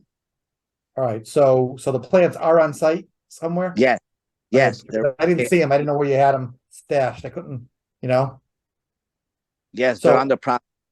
Are we doing all the plants, or because I know that back in June or July, we were going to break this up into 2 phases, an early summer and then a late fall planting. Are we doing all the plantings at once? Yes, all the plans on the list is getting planted tomorrow. All right, and George is going to be there to help you? Yes, Locate- George talked with the guy. and everything and explained to him. They was there for like an hour, them two talking and him showing them exactly what he had to that's what he did there, the work that he did. He graded it down a foot that George wanted him to do and everything. He explained to him exactly what he wanted to do. So they graded it down, and tomorrow they're gonna start planning and bring them nets that go in the swells. Right. And these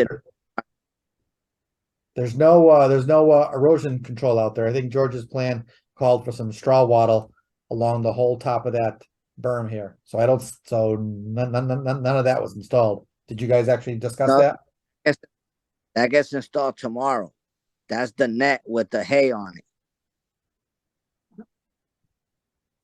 Was the irrigation system ever installed? No, I'm waiting for that to get installed now. After the plans on that side gets done, my guy's gonna do the irrigation system on my property and everything. Okay. I mean, I know there's flexibility in putting down the irrigation system because you're dealing with plastic pipes, so. Just wanted to make sure that you don't put the irrigation system in and roll over a lot of the plants that you just picked up. No. Because on that side, remember that's her property that we're planning it on. So I'm just gonna put the irrigation system on my property, the closest to hers, so it could just spray it. That's what me and Bruce talked about it on when he was on the site with me. Okay. Right. Yeah, so right here, first step, install a silt fence or hay bale barrier at the edge of the existing swale where the soil removal will take place. So that's all in here. There should be some erosion control here. So, I mean, if yes, it gets put in tomorrow. Okay, he's putting it in tomorrow, then that's fine. Where does the property swap stand? We did that already. You filed a map?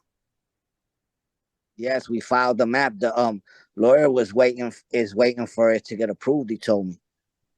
I guess it's in your in town hall. I haven't seen it. So that's new to me. I would call him because I haven't seen the map. Oh well, I'll call him tomorrow then. Yep. All right. So I'll stop by tomorrow morning or tomorrow afternoon. We'll see where we stand. All right, no problem. All right, sir. Thank you very much for the update. Thank you. Thank you. All right, have a nice night. You too. Thank you. All right, bye.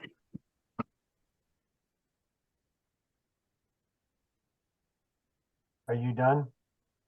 I think so. Whether it doesn't matter if I'm done or not. You guys are done, right?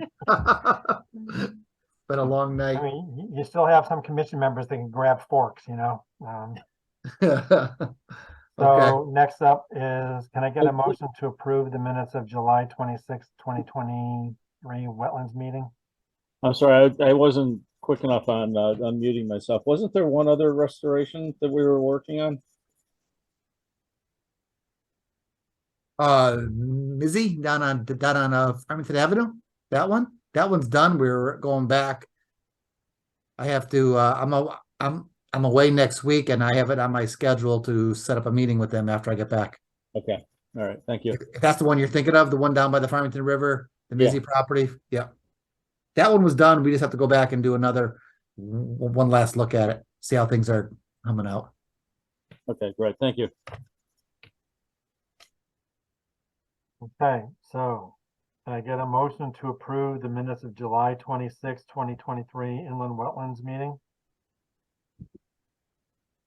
So moved, Dave. Is there a second? Second, Mark. A motion on the floor to approve the wetland minutes of July 26, 2023. All those in favor, please signify by saying aye. Hi. Aye. Opposed? Abstaining?